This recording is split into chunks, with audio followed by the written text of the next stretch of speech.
Chicks on your APs, looking like weeds. Haven't seen Cleveland, shout out, I'm bleeding. Welcome back to 1 a.m. podcast, man. I'm Rashad Milligan, joined here by my co-host, RB Mo. Jelani is out tonight because he has to wake up at 4 in the morning. Mo, how are you feeling today, sir? Feeling good, man. Went for a good little walk today. I was off, so just feeling refreshed. The sun been shining a little extra hard the past few days, so been feeling good. How you doing, bro? Nah, for sure. I had 2 days off this week, but they were back to back. I have 2 days off every week, but for back-to-back weeks, they were back-to-back because we have a game tomorrow night. So I usually take Wednesdays and Fridays off, but since we have a game on Friday this week, I took off Tuesday and Wednesday.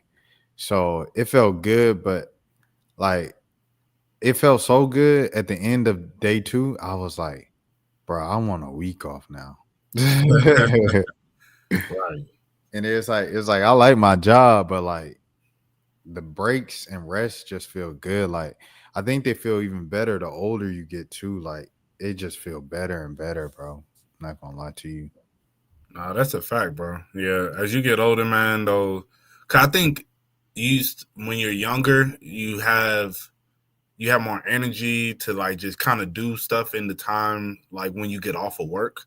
But now when you get off of work, it's just kind of like it don't be the same, So now when you have actual times to just be off for an entire day, it's like you get a chance to truly relax, So I feel you on that, bro. That's actually a thing that I looked at a while back, probably like a month ago or a couple of weeks ago. They said a rising amount of millennials are using PTO just to catch up on rest or just to rest. Like not even doing nothing. Like fewer millennials are going like on vacations and stuff like that. They're literally taking the PTO just to like sleep in. No, facts. I actually saw that same report. I saw somebody report about it. I don't know. But what's up? The Lace Up. I don't know who that is, but Shout out. I think this is the I think this the homie. Hold on. Let me look at the channel. I think this the homie. Hold on. This New Orleans. It is the 50 pub for the 504 right now in the chat. This the 5. This my home girl. 504. What's that, baby? Yeah. Lace up. All right. Continue. Nah, that's a fact though. Yeah, just taking time just to just relax and decompress. Have you ever taken a mental health day? Have I ever taken a mental health? I don't think so, bro. I'm not gonna lie to you. I don't think I've ever taken a mental health day in my life. Right, me neither. And they say it's more acceptable these days, but I don't feel comfortable. I'm gonna be honest. Like I don't feel comfortable going to my job and be like, I just need to take the day off. I need or for the post. Oh yeah, you be needing them days. Yeah, post office is tough because you think you driving like all day, all types of weather conditions. You driving in the hot, you driving in the cold, you driving in the rain. Like right. Facts. I feel like we're more physical, like cause you low key physical too. You halfway physical, halfway like mental. So it's the same thing, bro. He said she in an air fryer. Man, they don't put no ACs in no cars. I guess bro. You be seeing they be having them little fans on the little dashboards. Nah, facts. They be having them fans on the dashboards, bro. But nah. I never took it was funny because I was kind of like we were kind of mocking like mental health days yesterday in like a group that I was in a group chat of like okay, all right. This is what it was. Dude was talking, right? He was talking about no, not a dude, a woman was talking about her man. And she was like, y'all, this boy that I like or whatever that I've been talking to, we going on vacation this weekend, right? And then she said, he told me, hey, on this trip, I'm gonna ask you to be my girlfriend in advance. And he's he said he was asking in advance so it wouldn't throw her off on the trip. And then she was like, y'all, I really like him. And the comments was like, yes, girl, that's a green flag, this and that, da da da da. And I was like, bro, how soft have we gotten, bro? Like, like how soft have we gotten to like you ain't got no type of surprise element for your girl or nothing like that? Like it's like, no, like I'm gonna make sure I'm gonna let hey babe, is it okay if I ask you to be my girlfriend on this trip? Like da da da da like oh, I know you take too many mental health. Like, and that's when I brought up the mental health things in the thing. You know what I'm saying? So, you know what I'm saying? Thank you, Lace Up. She feel me. She feel me. Nah, that's a fact. Yeah, asking before the trip is crazy. Like, It's like, bro, like I know it's like, oh, your nervous system, it can't take, a surprise anymore. I don't want to startle you too much. But it's like at the same time, like, where's the excitement? Where's the spontaneity? Or how you say spontaneity? yeah. Nah, facts though, bro. That should be something. And I mean, just asking somebody to be your girlfriend. I mean, if you just For it, do I'm it. for it. I ain't gonna lie, I'm for it. Yeah, do it. I'm just saying, just do it. Like Yeah, this thanks, ain't. thanks. And I guess like you thinking like I don't want to ruin the trip because we finna be on vacation together, and then I want to ask the question, and then you say no. Now it's just awkward for the next 3 days. Why are you going on vacation with someone you talking to? I mean, hey, them vacations be lit, bro. but a vacation with someone you just talking to is crazy. Man, but when you go on vacation with somebody, bro, you feel like y'all in love for those like the 3-4 days y'all together, and then you just go back to reality. So I could see it. I would do that with a girl that I'm talking to. I ain't gonna lie, like I ain't gonna lie, man. I ain't gonna lie. We go together if you call and talk to me every day.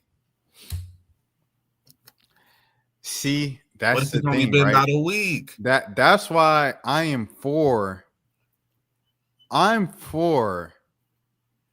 official girlfriend proposal, everything like that. Because sometimes you don't be knowing, you know what I'm saying? Like it be so in the gray area, you gotta say like outright, hey, you my girl, woo, woo. I get it. But like a vacation is crazy. A vacation and y'all ain't got, you know what I'm saying? And then it's like, oh, hey, I know we're about to sleep in the same cabin or the same bed this whole weekend, but do you mind if I ask you to be my girlfriend? Like, y'all don't think that's backwards? Like, all the girls in the comments that was gassing bro up, like, y'all don't think that's backwards? I mean, I ain't gonna hold you. If I had the money, bro, yeah, look, shoot, like you meet somebody, we've been talking for about a week or two, like shoot, you trying to hit the Bahamas? Like, I don't see nothing wrong with that. Quick little vibe, you feel me? Yeah, we about to hit Colorado for real, the mountains for real, mile high, Right. you know what I mean? Yeah, I don't know. That's a good point. If you had the money, you probably would just do it just to do it.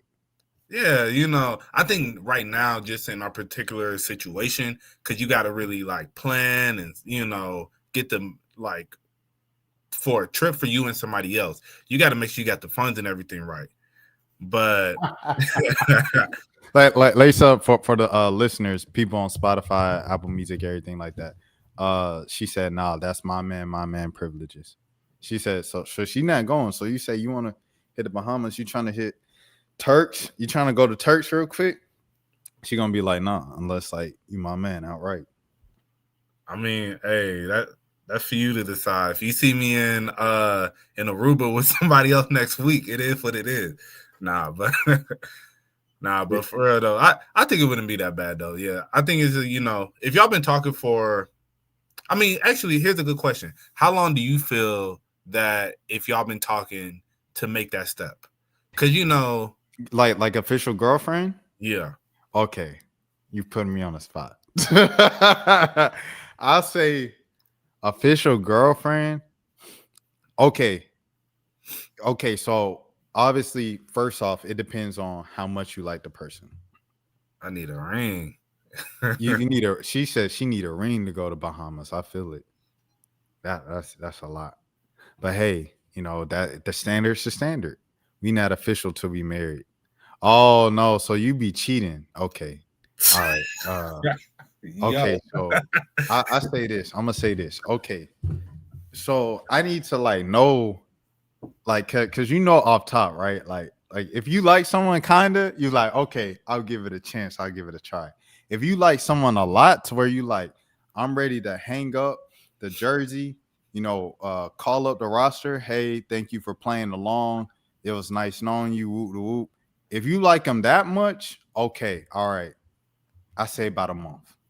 I say about a month because you don't want to freak the girl out and ask her after a date or ask her after 2 weeks and you really, really like her.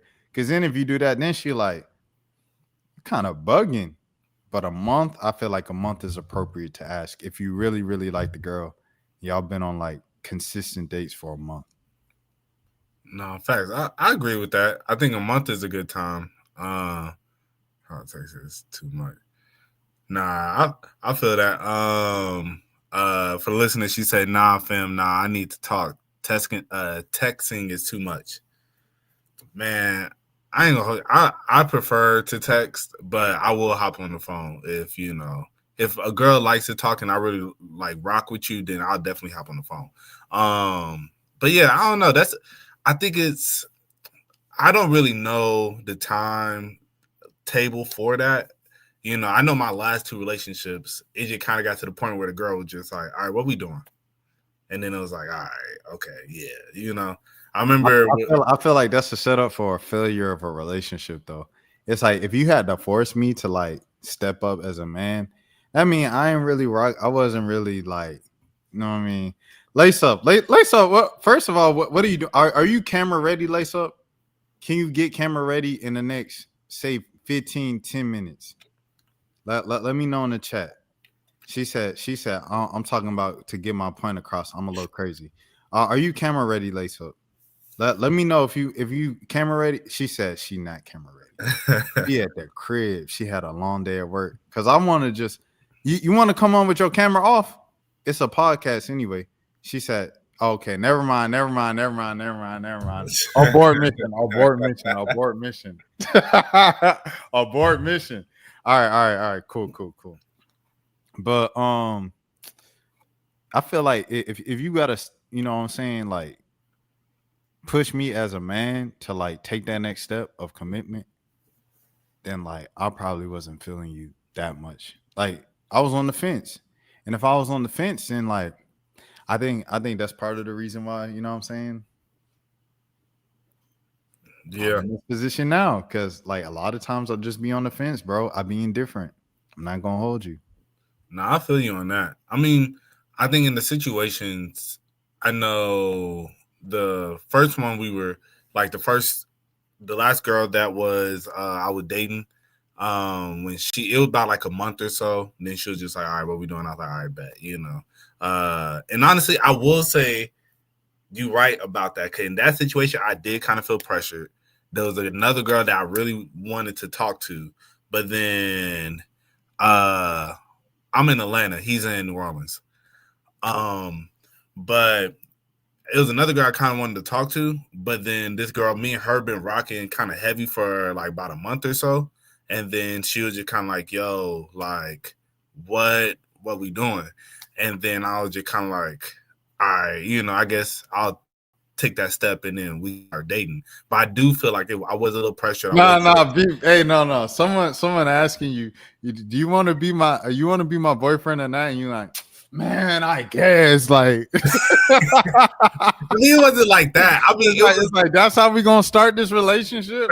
I guess, man. Like, oh, okay. So, I mean, man. but as I said, with mine, it wasn't like that. It was just more of like, I was kind of like, man, like, I don't know, because there is this other girl that I do kind of rock with. Me and that girl are talking with. It was a girl that I was working with. So I was kind of like, I really rock with her, but I haven't actually made the official move to really start talking to her. We ain't gone on dates or nothing yet. We just always work together, and everybody at work said that we had like a vibe. So but then me and this girl, we've been actually going on dates and kicking it. And then she kind of just made the initiative, and I was like, all right, you know what? Like, I guess, but yeah, clearly that didn't work out. And then the girl before that, she was like, it was around Christmas time. We've been talking for a couple months, and she'll just like, all right, so what we doing? Cause I'm not finna buy a Christmas gift for somebody that I'm not dating. And I was like, oh damn, all right. It's like my bad. All right, yeah, I guess we rock it. Let's do it. But I mean, well, go ahead. I was gonna say, and then that was a relationship where we were together for 5 years, but crazy start, but hey, it'd be like that. I think it would be terrible to like meet someone right before their birthday. Right before their birthday? Yeah. How early before their birthday? Like if you met someone like say 2-3 weeks before their birthday, like that's bad luck. I mean, yeah. I mean, you get them a little car, you ain't gotta go all out. You're right. But off top, I gotta give you money, like guaranteed. Like it's not even like a. Oh no, that is not guaranteed. Well, I was about to say, why you make that face? If you do a card and you put $20 in it, I mean, I could put a gift card in there, which is money. Actually, no, I would probably take her on a date. I would take her out for her birthday. If we've been talking for 2-3 months, I mean 2-3 weeks. Yeah, 2-3 weeks before your birthday. Then, but what if she has like, how some girls have like a whole weekend, right? They have like the friend's birthday. I mean, they have the friend's dinner, then the family dinner.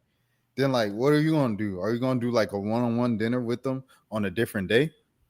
She said, "How old are y'all? Hey, you federal? It's up, man. Lace up, you asking all these federal questions. I already didn't want Mo giving my low on here." She said, "Asking for myself." Lace up.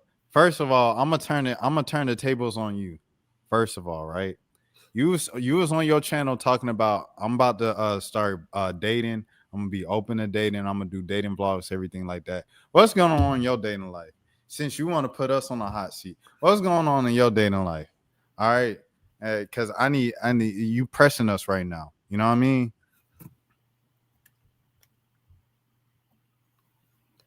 But let's see, because I don't know how to behave myself. Hey, I feel you. I feel you. But I think like where would I fit into that? I think I would pop out for the friends event, like maybe like the after party. Cause it's like there's the dinner, and then there's always the like we're going to the club or something afterwards. I'll pop out to the club. You feel me? And then from there, I'll probably do like a little thing with you within that. Like maybe like the next day, could then I'll take you out. We go have some brunch or something, or maybe next day we go to dinner. But I probably wouldn't pop out 2-3 weeks of talking. I don't feel like it'll be my place to pop out to the friends dinner. Yeah, facts. Because it's like because you know how they be like at the end of the table explaining who everybody is. Oh, right. This is my coworker. This is my homegirl. I knew her since middle school. This is my homegirl from my old job. And then she get to you. What she gonna say? Oh, this the homie? Right. Right. So I don't know, man. I don't know. Yeah. That's why I say the little pop out afterwards, the club afterwards. I'll buy the hookah. You feel me? But outside of that, nah. 2-3 weeks we gotta chill. But I feel like if you pop out at the club, right? If you pop out at the club, you obviously she's gonna want to be around you, right? And then you're gonna like kind of be around her because she's the only person there. Right. I feel like people around her are gonna be like, "Who is this?" I mean, but that's okay because by that point everybody's lit. Like, we at the club, you feel me? It is what it is. Like, yeah, that's his little, that's his little, yeah, you feel me? That's her little, yeah. But at the dinner, that's where it gets awkward because now it's like, oh, so y'all been working together, huh? Like when we at the club, I ain't really got to meet nobody. Like I'm gonna dap a few people up. I'm gonna give a little side hug to the homegirls. Then I'm gonna, vibe with my shorty, Like the only time you guys interact is literally doing like, hold on, wait a minute. Y'all thought I was like, that's right. The only, like you just point at each other and rap at each other all night. That's it. Yeah. And then, you get the girl, he was kind of cool. Like, Yeah. Yeah. Shouts out for sure. Okay, so I guess it's not that bad meeting someone right before their birthday. Happy birthday to everybody whose birthday is about to be, you know what I'm saying, for sure. I don't know if I want to pivot into this just yet, but like I had to say it at some point. I've watched basketball my whole life. Wemby is the best player I've ever seen, bro. no, that's a fact. Like, Yeah, and it sounds weird saying, like, if it sounded weird saying the first time, and now it feels weird still. He's the best player I've ever seen in my life, bro. no facts. I ain't gonna hold you. Yeah, he's like my favorite player in the league right now. Like, I definitely want to see him when he comes to my city. He's at my city. I'm 30. I'm 30. She said, love y'all. Bye. Bye. Bye. Hey, be camera ready next time. But, what you doing around the city? Wait, hold on. What's the next move around the city that I need to know about? That's the real question. She probably already gone. She heard basketball. She said that's my cue. Right. But yeah, I don't know, man. He just different, bro. Oh, you muted, I think. Can you hear me now? I hear you now. I was gonna say, it'd be good if we could bring her on. I've been definitely wanting to, like, with some of the topics we be having, I'll be like, man, I would love like a woman's perspective on some of the stuff we be saying, you know? Oh yeah. No, for sure. Lace up, she cool people too. I met her at the D1 concert, and afterwards, she was like holding up her tripod the whole show, and she was like, my arms they hurt from holding up a tripod.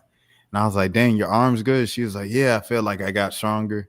And she was like, I could just do push-ups right now. And then she just starts doing push-ups outside of the venue. Right.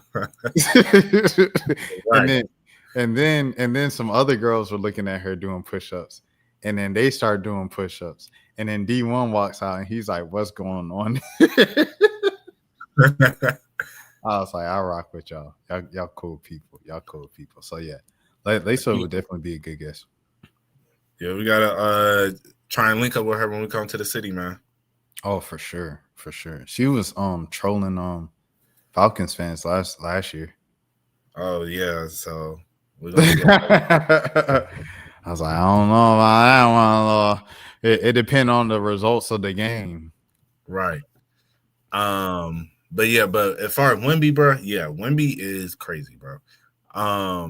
You know, with fantasy sports, I like fantasy sports because it gives you a different, I don't know, you look at different players, you look at players differently, you know, it makes you more like tuned into the games and stuff like that. And, you know, I know sometimes people be like, oh, it's just, especially like the players who actually play, like y'all be too invested, you know.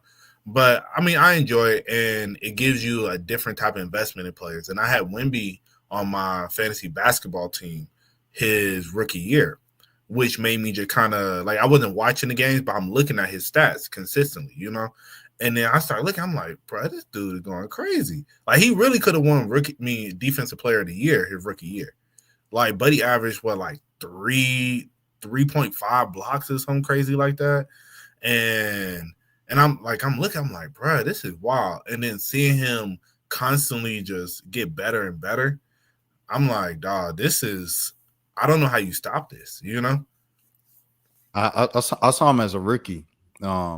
They came to Atlanta his rookie year on MLK Day. And I was living, you know, this one I was living in Midtown and stuff like that. And I went to that game, bro. And it was like, I ain't never seen something like that in my life, bro. Like, he legit blocked like 3 or 5 shots in a row, it felt like. And then he would just run on the other end, and then they would just lob it up to him by the rim. Or he'd get the ball, and he'd just back you down, and then he'd just dunk, but he wouldn't jump. And he did that like 3, 4, 5 times in a row. And I'm like, how can you stop that? Like, you can't stop that. Right. And then it was just like, why don't he just do this every possession? And it was like, sometimes he was just doing that every possession. It was like, because you can't stop it. It was a guaranteed 2 points. I was like, bro, like, and then he missed like a layup, and then he was like mad at himself. I'm like, oh man, he got like that sicko thing too in his mind. Like, he crazy, bro. Like, and then in a post game, he was just like, he said, I want to be Coach Hart. Like, if I'm not playing well, send me down to the G League. I was like, oh, okay. Like, he's crazy for real. Like, and then I was so in shock, bro. I went back home to my apartment. And then I just did like a video. I did a YouTube video, bro. I just went on Zoom. I was like, I literally do not know like what else to do right now. Like, I've never seen a basketball player like this in my life. And it's just shocking to me because, you know, as you know too, like, you just seen so much basketball your whole life. Like, you think about M1, Harlem Globetrotters, like the kids you see in high school. Like, we saw Jaylen Brown in high school. We saw, like, I saw Maya Moore in high school when I was in 6th grade. Like, I've seen all these great players in high school and at college and at mid-major levels and stuff like that, and like slept on players and players who like should be in the NBA, but like their grades were bad or they couldn't stop smoking weed. Like, you see all these players throughout all the years, and it's like you think you've seen it all. And then you see someone like this who is like has the height of people that we've seen before, like Manute Bobo, you know, Yao Ming, but it's like his skill level is like someone that's like 6'5" or 6'4". Just and then but he shoot like Durant, but he's like a foot taller than Durant. Like, it's just Right. it's just crazy, bro. No, facts.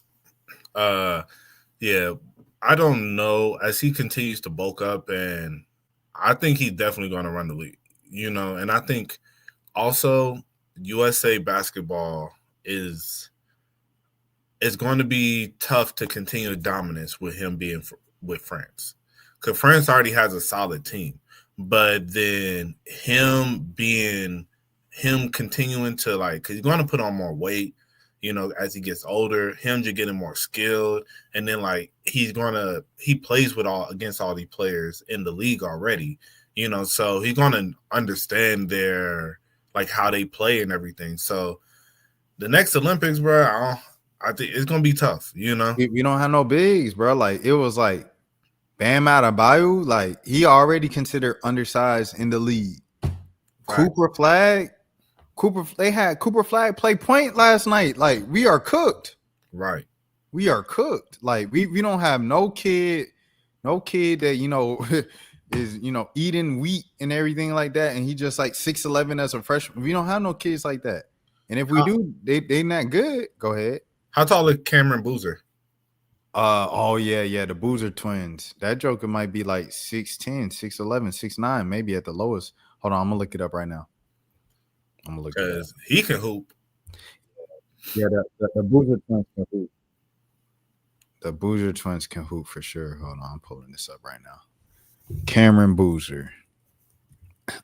That boy had what, 33 and 14 in the first college game. Mm-hmm. I was like, oh my gosh. 18, born in 2007. Goodness gracious. Yeah, he's 6'9". Oh, okay. Yeah, we cooked. Yeah. Yeah, because that's what I was thinking. I was like, I don't think he. Oh, no. Hey, Theo Ratliff's sons, bro. Okay, how tall are they? They just committed to USC. They like 6'11". Oh, dang. Yeah. Look. Theo Ratliff sons. Yep, see, they're right here. Okay. Yeah. Theo Ratliff sons, bro, they gotta save us. And you see, he kept it pure too. Yeah, we're gonna need them, Kai and Anthony. Cayenne, yeah. We're gonna have Bronny gonna develop into a star by then, bro. He got what, 3 more years? For sure. Imagine Bronny with Bryce Height, bro. Facts. How do you think Bryce is gonna do? Do you think Bryce has? I haven't really seen him play too much. Well, he's not good. He's not very good. Yeah, it's interesting because LeBron was like, oh, with Bryce, they were like, oh, are you waiting for him? And he was just like, man, I don't know how long he gonna be at Arizona, so I'm not waiting for him. Yeah, and because I think he's like, I want him to genuinely develop. yeah. Bronny was a bit different because Bronny was an All-American. Right. Yeah, and I think Bronny, it makes you. Looking back on it, he was hooping. He wasn't going crazy, but he was hooping in high school. So, but it was the competition level though. That's the thing. Like he was playing the best in the country and he was hooping like that. That's why it was so impressive. True. Yeah, no, that's a fact. So, yeah, with Bryce, I thought when he was coming up, I initially thought he was going to be better because I saw the height. Then you see like the highlights. It looked like I'm like, oh yeah, he about to go off. But yeah, it's all about if he has the same drive, to want to get there, because you don't know where these kids' motivation really be. Sometimes it just, this is what I've been doing for so long, but it's like, this ain't really, like, I don't know. I've never heard Bryce talk about anything, like, I think, it'd be interesting to get his perspective on it if that's what he's really, if he wants to make it to the league, maybe he's, at school right now studying journalism, thinking he's gonna be an analyst one day, Yeah, I was about to say you got to go back and watch him on Kai, bro. Okay. Did you already? But you watched clips of it, but you ain't see the full thing, huh? I saw a couple clips, but that was before I was really into streaming. So yeah, I didn't really see too much. I didn't really go digging for too much for real. Yeah, I'm trying to see if I could pull up some stuff right now, because I don't want to go straight to the YouTube. Oh, this was when Drewski was just going off. This when he was talking about how he looked. Oh, let me. How many times champion? 4. When was he born? 1984. 1984. 3:30 a.m. A.M. December 30th. He's from Akron, Have some Ohio. respect. This is his second child. No, no. James. I'm the first. No, you're the third. Bronny's the second. Zori's the fourth. Oh my God. Gloria James' mother. Oh my God.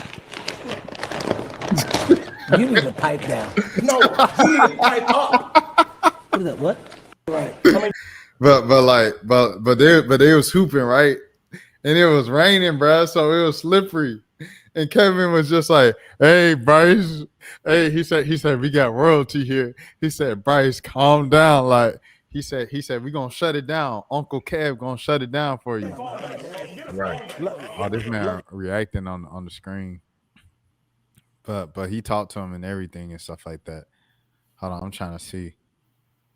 You good? You can see me? Yeah. All right, I got some people. Oh, bro. Hey, what's up, bro? What up, my nigga? Hey. Brown Vice Lord. Brown did this. Brown Vice Lord, nigga. Hey, what's up? What are you doing, nigga? What the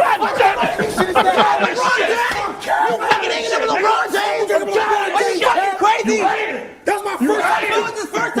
First I'm talking about father. Your kids love you. Yo, Kevin, you like watching TikTok. This is your kid. My first time getting LeBron James like the fucking hang. He had 16 points left in the 10 fucking rebounds. I had to do what I had to do. Hey, Drewski, I had to do.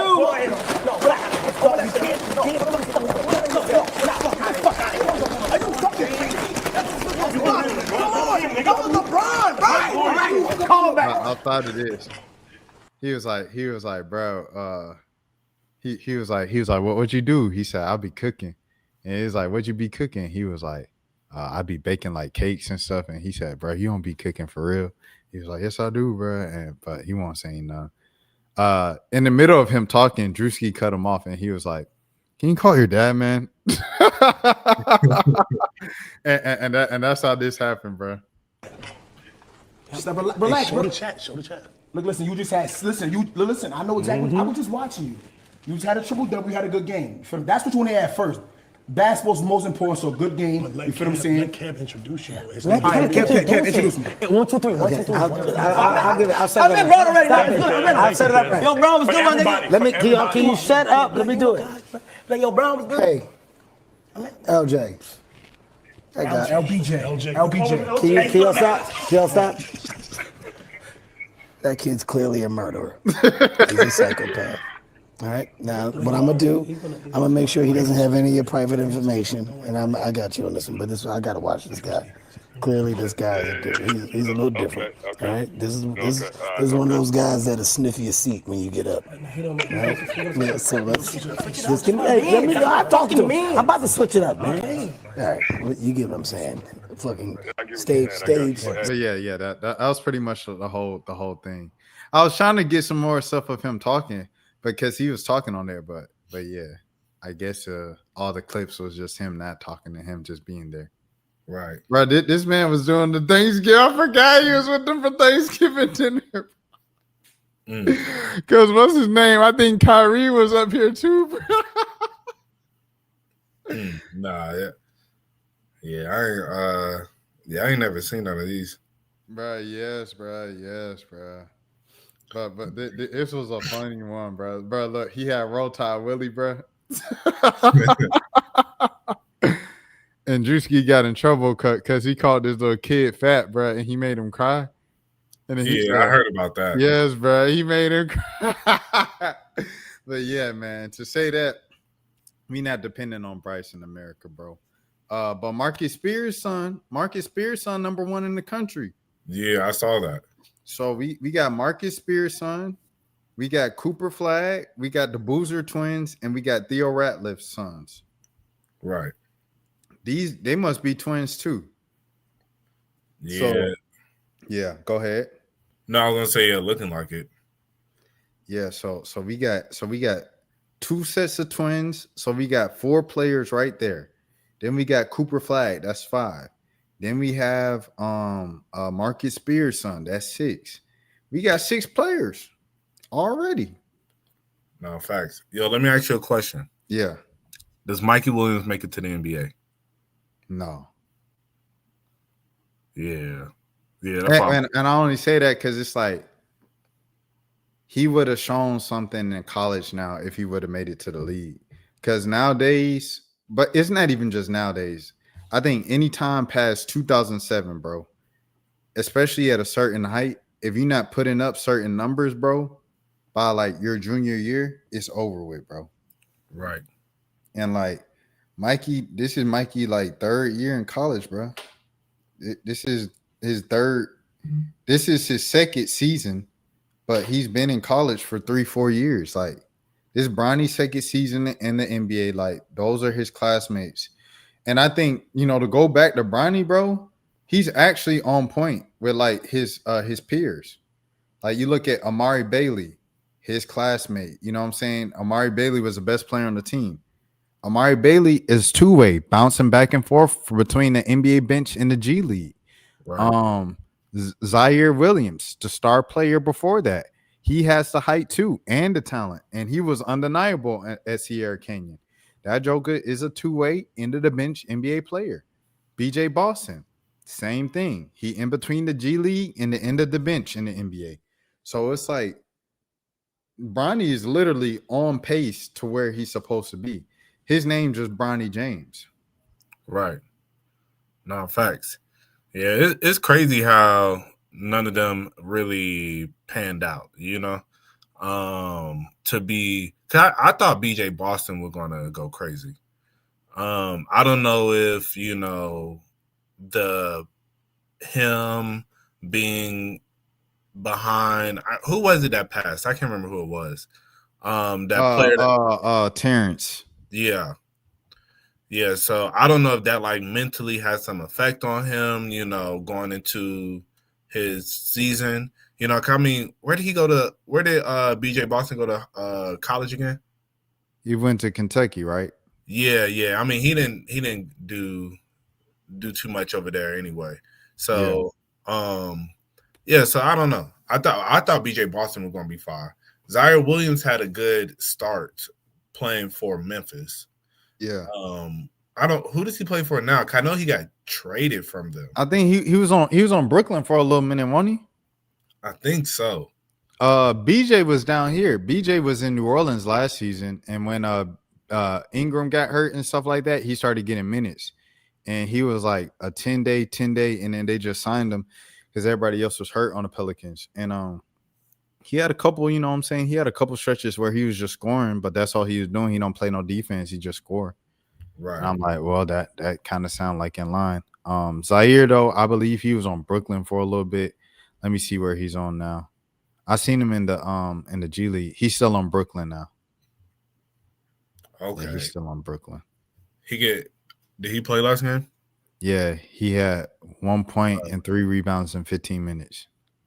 Okay. He said, okay. It's like I'm gonna be real, especially for a Brooklyn team that ain't got nobody, I hate to see that, but hey, he gonna, keep grinding, Let me see where BJ at now, because he's no longer here in New Orleans. Oh, my boy, he a free agent. No, he played for Fenerbahce basketball. No. Dang. Ni hao. No. Brandon Boston, ni hao. No. Turkey. Yeah. Oh, twin. Hey. He's still getting paid to hoop. You muted right now. Can you hear me? Yeah, I can hear you now. Yeah, I was saying, you keep chasing the dreams, man. That boy teammates with Lee Moore. Bro, I was just thinking that, bro. Shout out to Lee. No, facts. But dang, okay. And then Amari, where Amari at? Amari, he gotta be some two-way, bro. He has to be. If he went overseas, bro, Bronny is over. Dang, bro, look. His stats not even last season. It's 2 seasons ago. He been in the G League. Okay, so he's staying in America. Hey, I bet I was about to be disrespectful. What was you gonna say? It's not like, his family need the money, Yeah, facts. His family members are in good standing. Yeah. You know what I'm saying? Respectfully, man. You 21 now. You a grown man. Respectfully. No, facts. That made me think of the World Series, bro. When is game 1? I think it's tomorrow. Yeah, it's tomorrow at 8:00 Eastern. Do you feel like I feel like people tried to force the narrative, but then so many people were like, "Oh, we're tired of this," and I believe they're tired of it because of the lawsuit, bro. I'm not gonna lie. I felt like the lawsuit was like, "Okay, bro, like we done, bro." The narrative of what? Of the World Series is because what made me think about it was remember when Drake had the dinner with Amari's mom at Dodger Stadium. Oh yeah. That's what made me think of the World Series. Respect to Amari's mom, you know what I'm saying? Black woman, for sure. Bro, I didn't even think about that. How I knew I peeped that Toronto was in it, and I knew that the Dodgers were in it, but I didn't think about the Dodgers versus Toronto versus LA. Yeah. They some people try pushing it on social media, but like the response was overwhelmingly like, we are tired of the beef. Yeah, like they didn't push it. They didn't push it as much as you would think they would. Nah, facts. I think last year it would have went up. Yeah. But before the Super Bowl. Yeah, facts. I felt like the Super Bowl and the lawsuit were both like, we get it. Yeah. We kind of over it. Like we get it. Nah, but that's a fact. Yeah, I didn't even think about that, to be honest. As I said, I knew Toronto was in it, and I knew LA was in it, but I didn't think about how. Like when I saw the Blue Jays, I thought about how I was like, okay, I bet Drake is finna be posting all about that, but I didn't think about them going against LA. And he DM'd top 5, and he DM'd top 5 LA versus Toronto. What you say? Say it again. You said Drake did? Yeah, Drake did. Yeah. Oh yeah, so I didn't even see that. Yeah. So it's on Drake's mind for sure. Like, and Drake was extra enthusiastic when they won. I was like, bro, like, hey, I feel like if the Dodgers win, bro, not like us gonna chart again, at least for a week, bro. Yeah, I could see that. Let me see. Let's see if they have a thing. Yeah, see, there it is.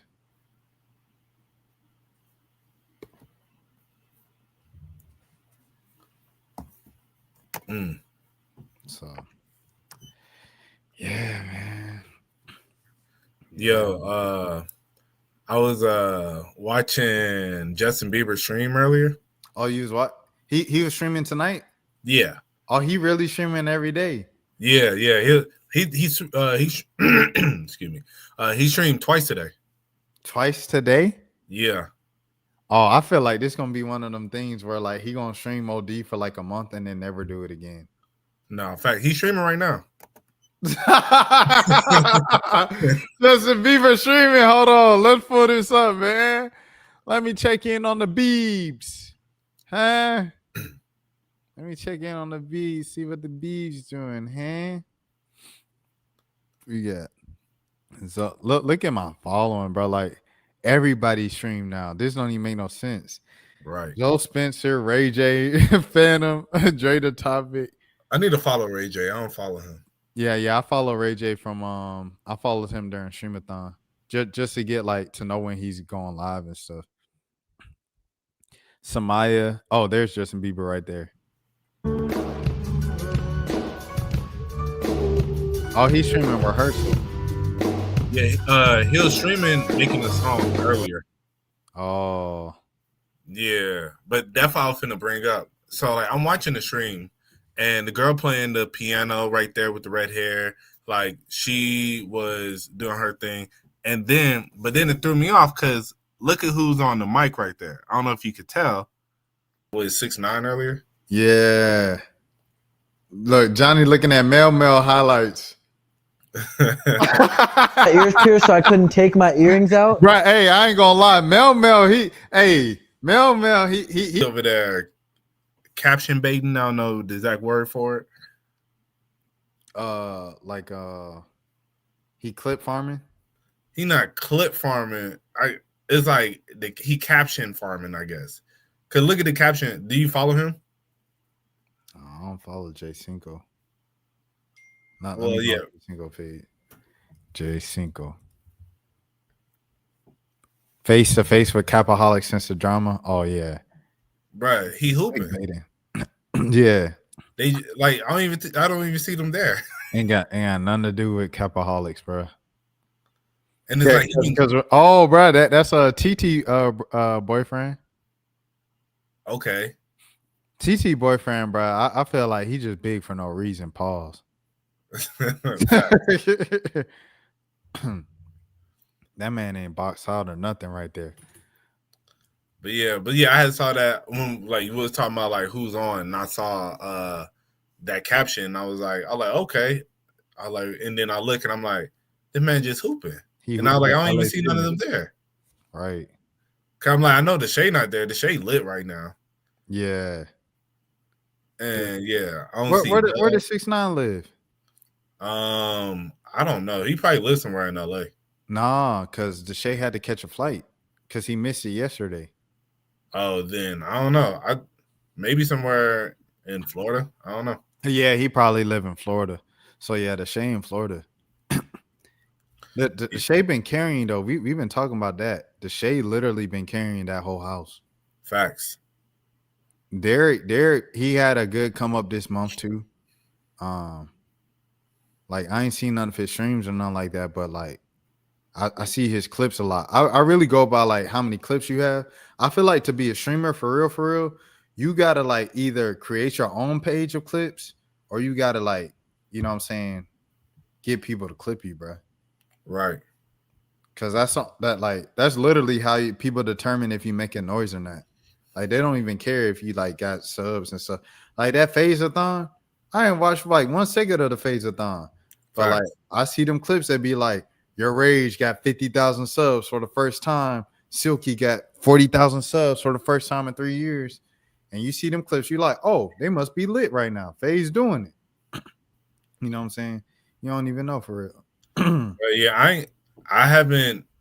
Anytime that I have kind of tuned in, it's never. I don't know. It hasn't really been entertaining to me. So, but yeah, but you're right about the clip stuff. You know, that's why.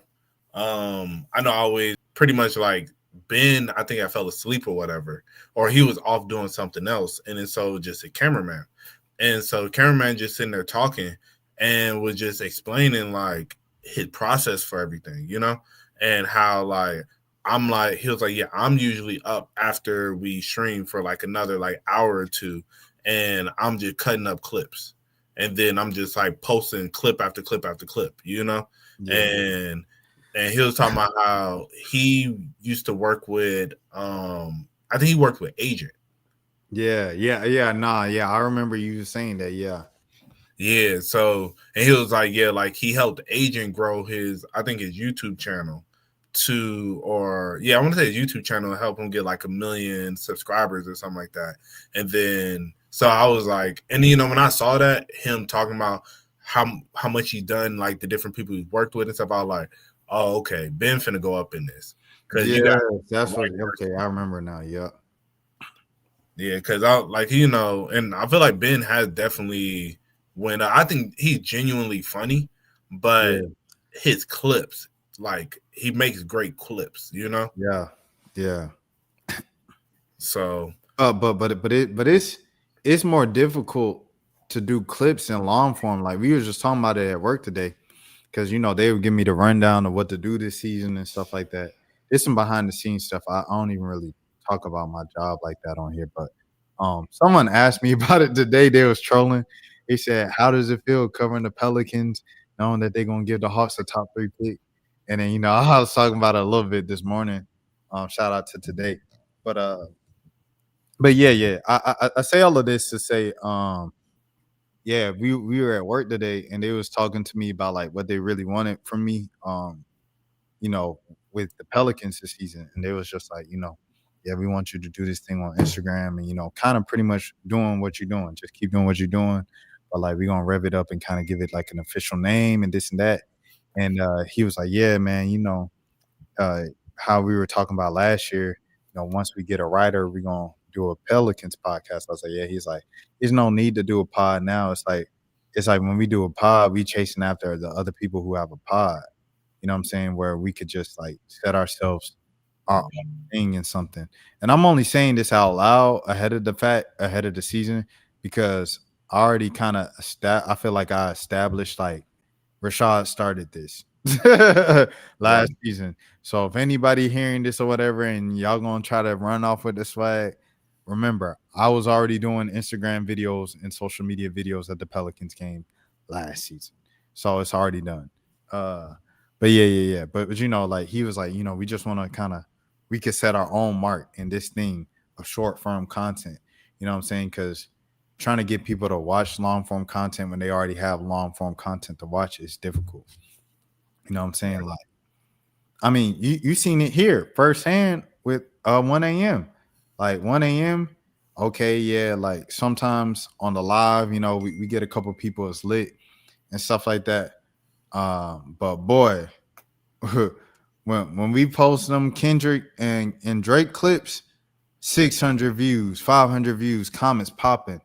You know what I'm saying? Like clips is a way to pop. It just is. It's the way that people consume stuff. They consume stuff in segments and clips. Every day I stream live and sometimes the streams could have 6 views. One of those segments from that live will have 2,000 views, 6,000 views. 7,000 views, et cetera, because people just can consume stuff easier that way. It's easier to look at one thing as opposed to a bunch of different things. Right. No, that's a fact. Yeah, I definitely think it's a lot easier when you got good people to clip stuff up for you. But clips is the most difficult thing to do. I was saying all that to say that it's more difficult to do a clip than it is like that's where he getting most of his money from. I'm sure he gets nice pay for cameraman work, but Ben probably paying that man buku money to do camera work and the clips. Right. I think he lived with Ben too. Oh, so he probably lived for free type deal. Yeah, but it seems, I will say, dope. They seem like they're genuine friends. You gotta be. You spend that much time around someone. Yeah, I think DDG and his cameraman now, they seem like they friends. They cool. Like, I don't think it's the same like how it was with him and Johnny.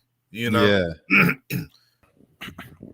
So, and I think with Bryce, like Ben cameraman, if he wanted to start streaming, like he easily could. But I just don't think I don't know his ambition, but I don't think that's like the vibe he's trying to be on. I think he genuinely just loves like the camera and like the behind the scenes stuff, because that just seems like the vibe that he enjoys, You ever seen this? This dude stream? Nah. The Shaq show. This our boy Shaq, bruh. Shaq who? Leslie brother. Oh, really? Yep. Oh, dang. Nah, I didn't know that. Yep. This Shaq stream. So he watching a movie on YouTube. Oh, okay. That would definitely get us taken down. Facts. But yeah, he be streaming like 2K and stuff like that. Okay. Everybody for free just by getting Prime? Man. No, you don't get everybody for free. Oh, you don't get everybody for free? No, you only get you get to subscribe to one person using your Amazon Prime. Oh, that's it? Yeah. Oh, man, I was thinking about getting Prime just for that. But no, never mind. Yeah, no, the turbo is what you can get to where you don't have ads for nobody. That would make and then Prime is already I think $16. So it'll make more sense if you was thinking about doing that, you get the turbo.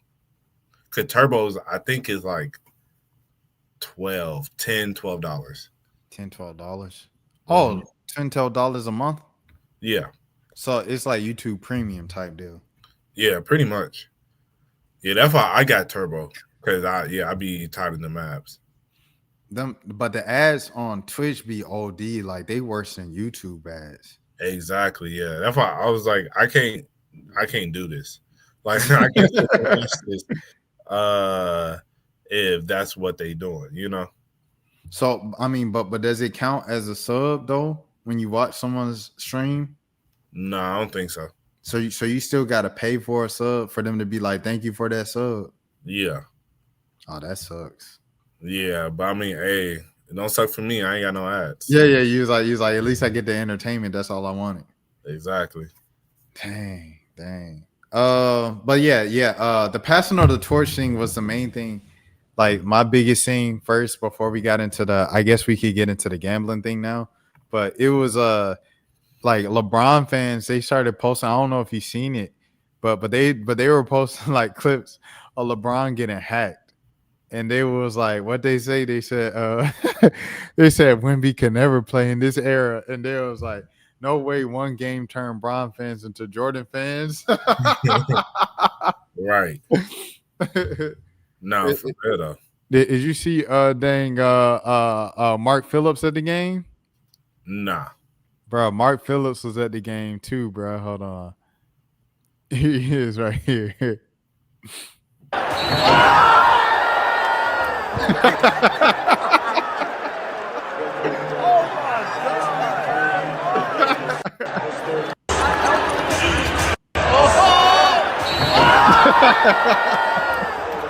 That man Wemby crazy, bro. He went from one side to the other side. Bruh, for real. That Bro, man, he the GOAT, bro. He the GOAT, bro. Well, he not the GOAT. He got to win and everything like that. Like, he got to, you know what I'm saying, have an accomplished career. But in terms of, like, talent, he's the most talented player ever, bro. what's it called?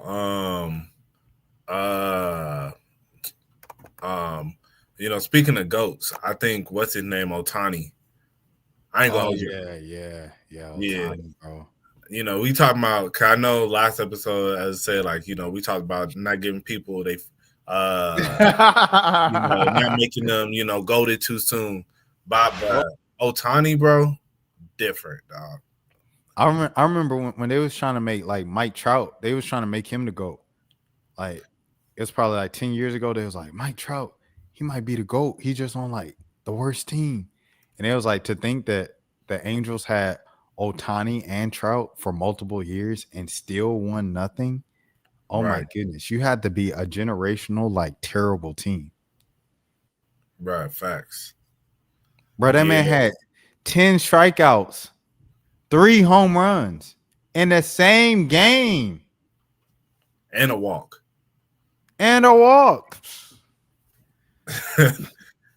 It's like, bro, that don't even make no sense, bro. Bro, people don't even get 3 home runs as the best hitter, bro, in the playoffs.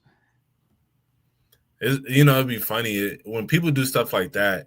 You be thinking about like when you playing like mop or something like that, like with MLB or any of these other games, and you be like, bro, my mop player can't even do that, bro. My player can't even do that, bro.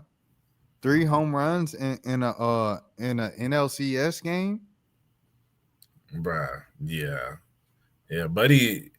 I think it just the fact that he can do both so well. It's like they talk about like Babe Ruth. Used to pitch and whatnot, but yeah, this is just different. This is a different level. I think the generation coming up, they're going to want to, because there's a lot of hitters that there's a lot of pitchers that probably wanted the opportunity to hit more, but because of how the game was, they were like, nah, just stick to what you do.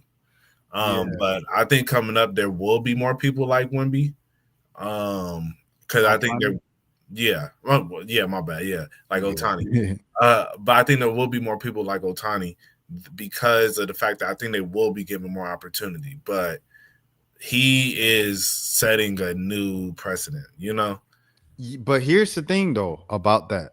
So Hunter Green, shout out to Hunter Green. He plays with the Reds. I don't know if you remember him in high school. You remember him in high school? Nah. In high school, Hunter Green, he was on the cover of Sports Illustrated. That's because the Joker, not only was he a great pitcher, but the kid could hit a 500-foot home run. And so they were like, dang, like, bro, are you going to try to do both? And he said, nah, I'm probably going to, go into pitching because I'm such a good pitcher. And that was like the talk of him coming from high school into the draft and stuff. So he goes to Cincinnati and he the phenom. And now he kind of, you know what I'm saying? He's one of the better pitchers in the league.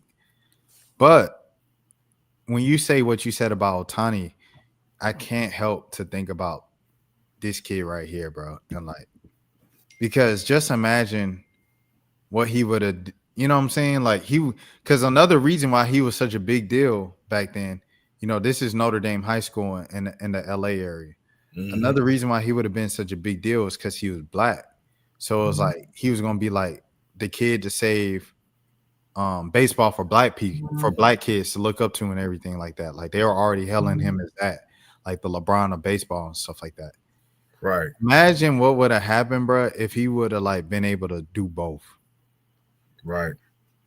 Because it would have been exciting. Because home runs is like black people stuff. Like black people play in the outfield, they do the diving catches and all the amazing catches, and they hit home runs, like, and steal bases. They be fast stealing bases. Like that's all the stuff that get black kids excited about baseball. Imagine if this kid would have been the best pitcher and the best hitter, which he was in high school, but you see it right here on the thing. Right. Baseball's LeBron or the new Babe. Mm-hmm. He's 17. He smashes. He throws 102. Hunter Green is the star baseball needs. No, facts. You know, and especially during that time, there was a lot of talk. Like, you know, when Mike Trout was the best player in the league, they always talked about how his problem was he doesn't talk. It's like he doesn't have no personality. So people, unless you're a real sports fan, you don't know who that is, you know? Yeah. And so I think, you know, that would have been good for the game if he could have definitely done that. But now they got Ohtani who does that. And I think this is exactly what the league was looking for, you know? Yeah. But hey, like you said, it was a good segue into what we talking about and stuff like that. Cause then, you know what I mean? Like because them jokers was gonna protect him no matter what. When they put LeBron name in that Damon Jones, I said, y'all think LeBron ain't gonna touch a prison cell. He ain't gonna look at a prison cell. The NBA gonna protect him just like they did Ohtani. They said, who, what, huh? Right. Damon Jones gonna do 30 years before LeBron James see a prison cell. Facts. That's a fact. But yeah, they definitely want about to get Ohtani out of here. Like you say, this is the most excited baseball done been about someone since Barry Bonds was hitting them 70 home runs on steroids. Bro, facts. But, you know, it's like, well, Ohtani, bro, you know, we talk about his pitching and his hitting, but Buddy he didn't even pitch last year. He went 50-50. First player to ever go 50-50. Because he had Tommy John, wasn't it? I'm not exactly sure. He had some injury or surgery where he couldn't pitch. And he couldn't pitch. I remember that.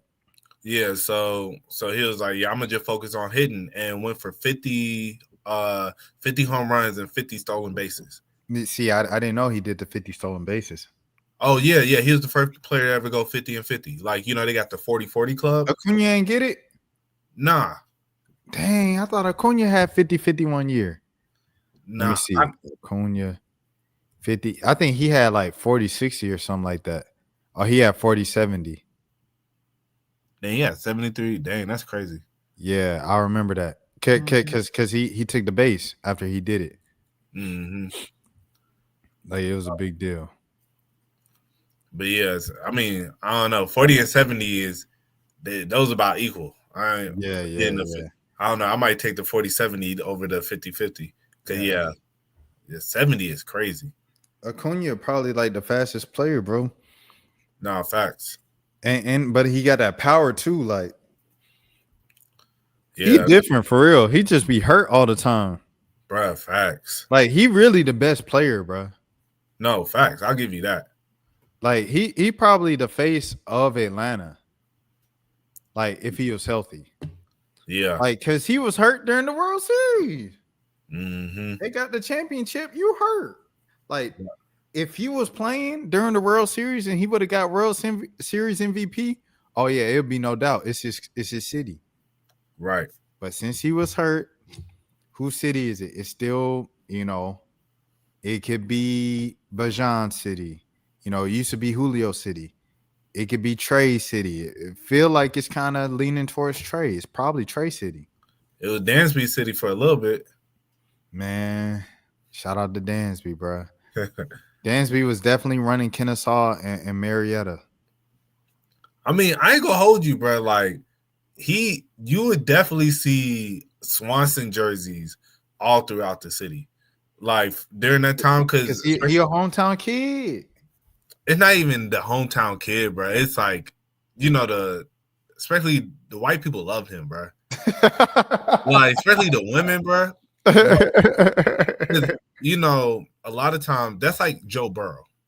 Joey Burrow. Like, I was watching a video today of it was this white girl and this Asian guy, and like it was like naming football players. I don't think my wife can guess, and so you know she going through and like it was a lot of them shit like Saquon, like I don't know, like you know LeBron James, like just stupid stuff.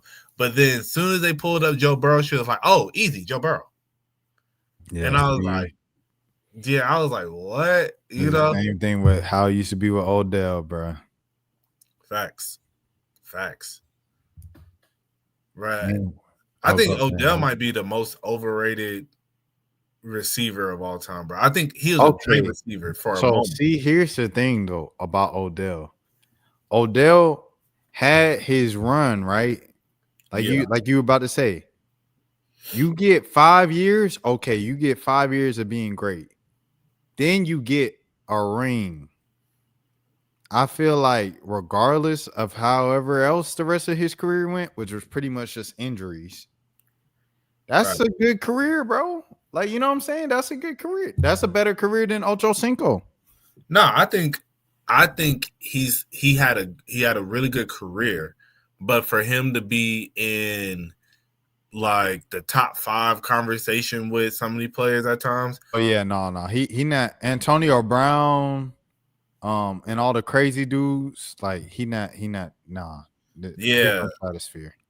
Yeah, but I think like this younger generation, just like he is the football Paul George. Like for some That's reason, good. this younger generation love Paul George. They look up to him. They were like, yo, that was like one of our GOATs. I think that's how they look at Odell. And it's like in hindsight, it's like neither one of them neither like Odell had a good run. He had a good solid like 5 years, as you said, like great 5 years. But past that, and yeah, Paul George, bro, like I don't even know how to describe it. I mean, he had his run when he was going against LeBron. Like I'll give him that. And when he was playing for OKC, I was about to say he was cold that 1 year in OKC, yeah. Yeah, I'll give him that. But if we're just talking about a totality of a season, of a career, bro, I'm like, yeah, nah. He do got a smooth game, but he ain't that, It's some people I feel like when you look at their career, you like, bro, you should have just stayed with your original team, bro. The grass ain't always greener. He's definitely one of those people. Dwight Howard with Orlando, definitely one of those people. Oh, for sure. Damian Lillard, Portland. However, he did get an in-season tournament championship with Milwaukee. People always forget that. He got him a trophy, his first trophy. You know what I'm saying? He probably not going to get one with Portland. But like, you know what I'm saying? That trophy meant something. I feel like because like he enjoyed it. Like I was happy to see him win in-season tournament. Who else is another player? Maybe Andre Drummond. Yeah.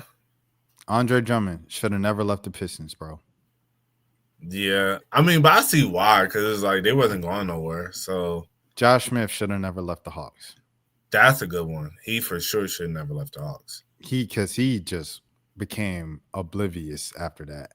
Al Horford has made a career for himself after he left the Hawks, but that's a risky move, boy. That was a risky move he made. No, facts. And same with Joe Johnson. Yeah, Joe. Yeah, Joe held his own in Brooklyn. Yeah. I think, I feel like in Brooklyn, he really became ISO Joe. Yeah. Well, I mean, known to the America because he got ISO Joe from ISO Joe. He said he didn't know where it came from. I know where it came from. ISO Joe came from a Hawks fan forum, bro.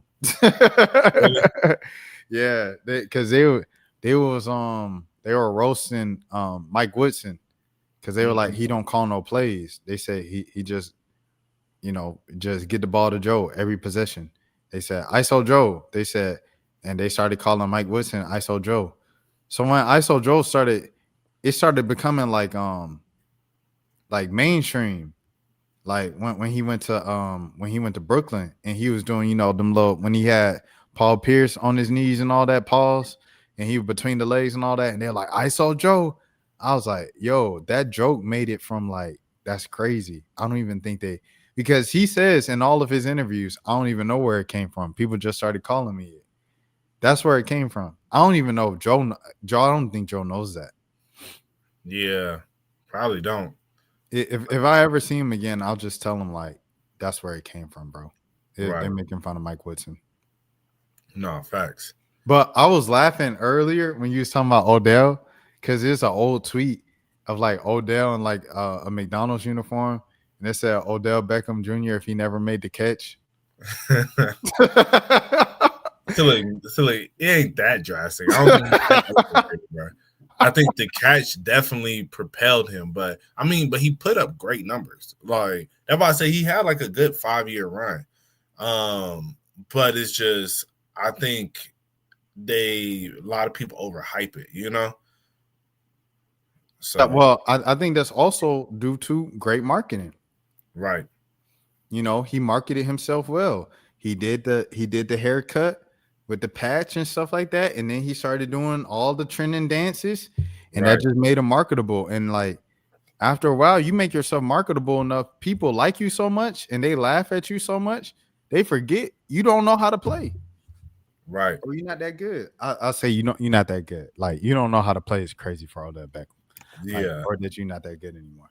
It's like Boban, bro. Like some people probably didn't even know Boban was like not the best player.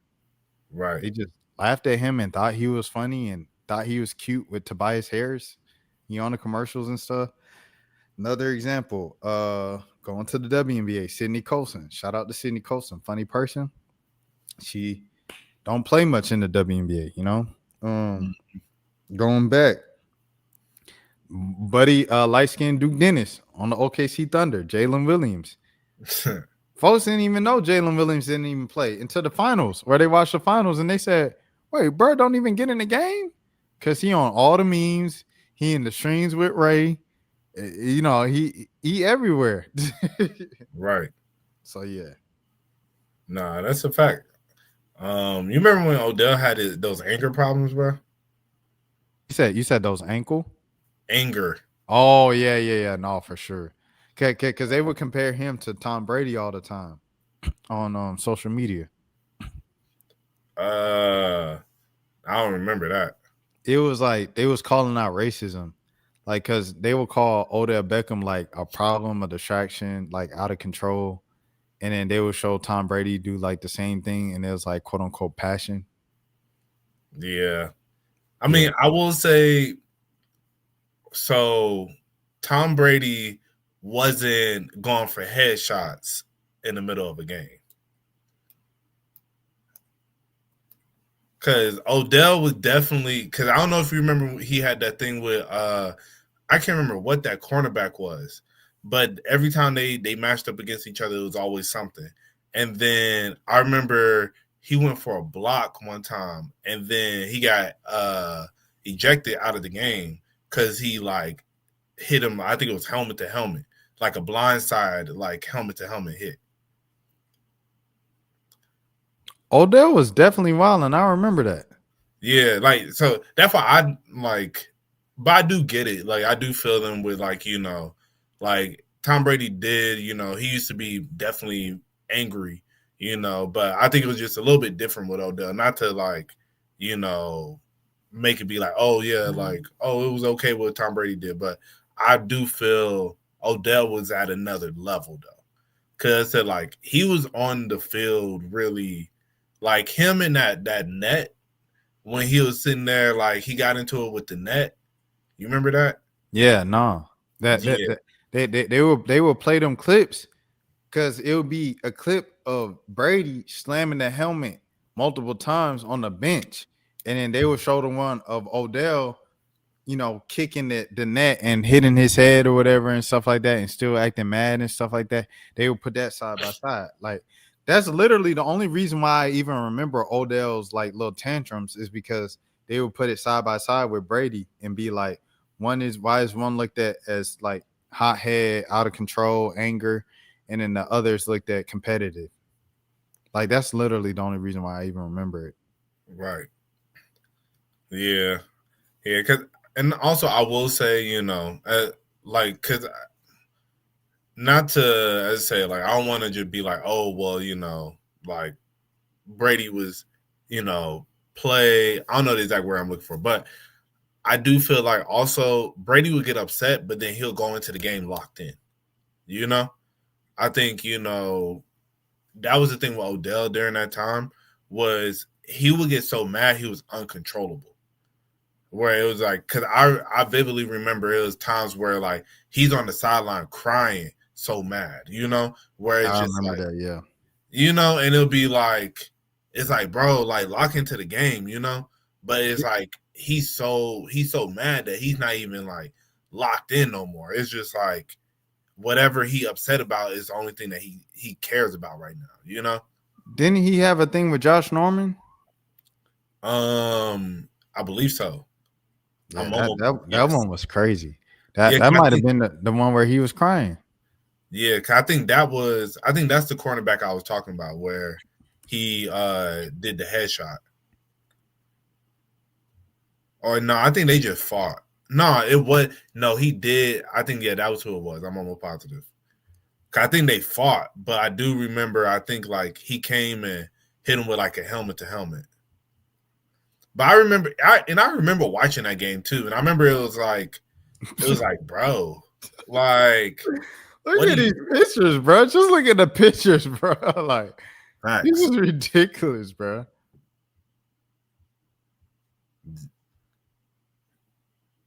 Yeah, they done made Facebook graphics out of it and everything. We come down from the bottom, work our way up.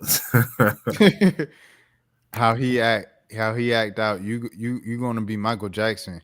Go around, dance and play, and not be a football player and not train the way you're supposed to. It goes to show.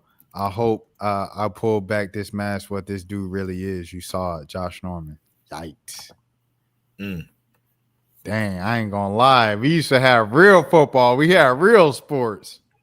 Right.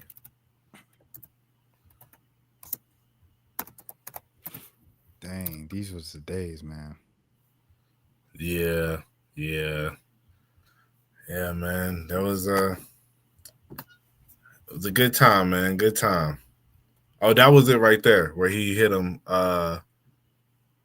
Oh yeah, the helmet. Yeah.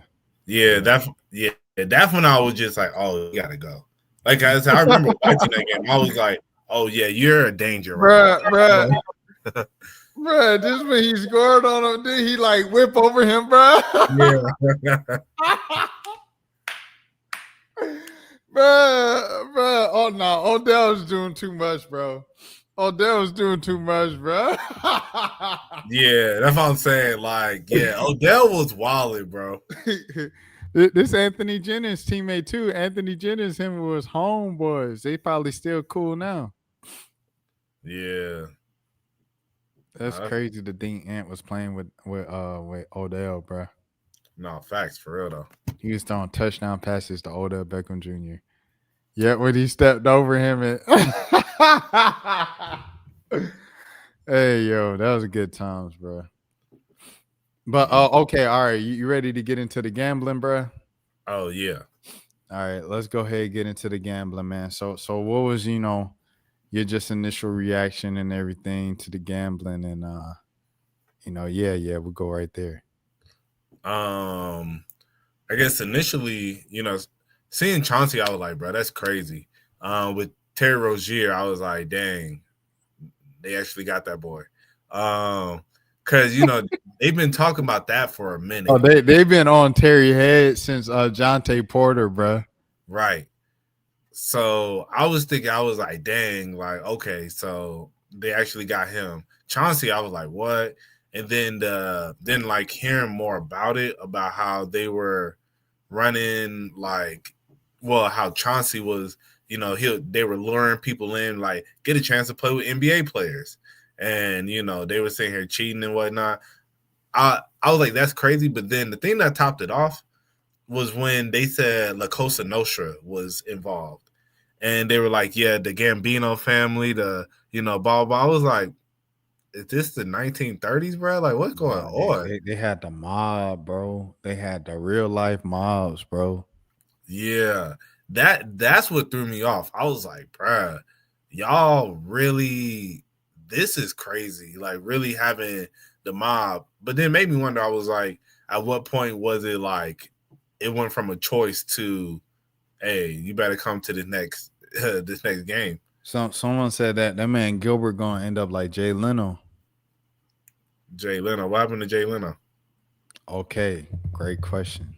Here we go. So Jay Leno, bruh. Jay Leno, he just popped up like this one day, right?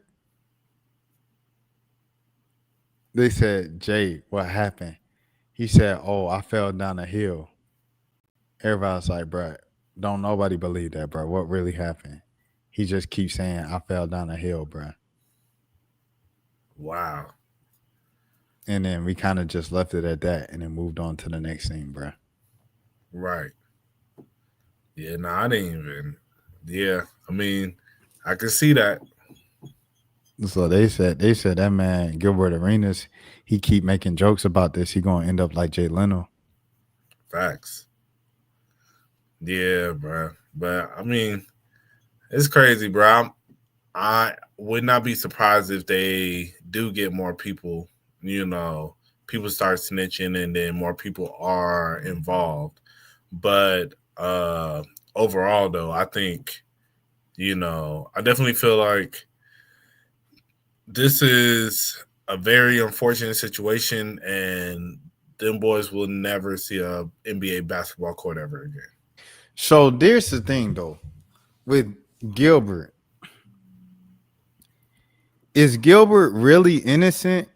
If, like, remember when he got out, he said, I had nothing to do with it. I just owned the house. Yeah.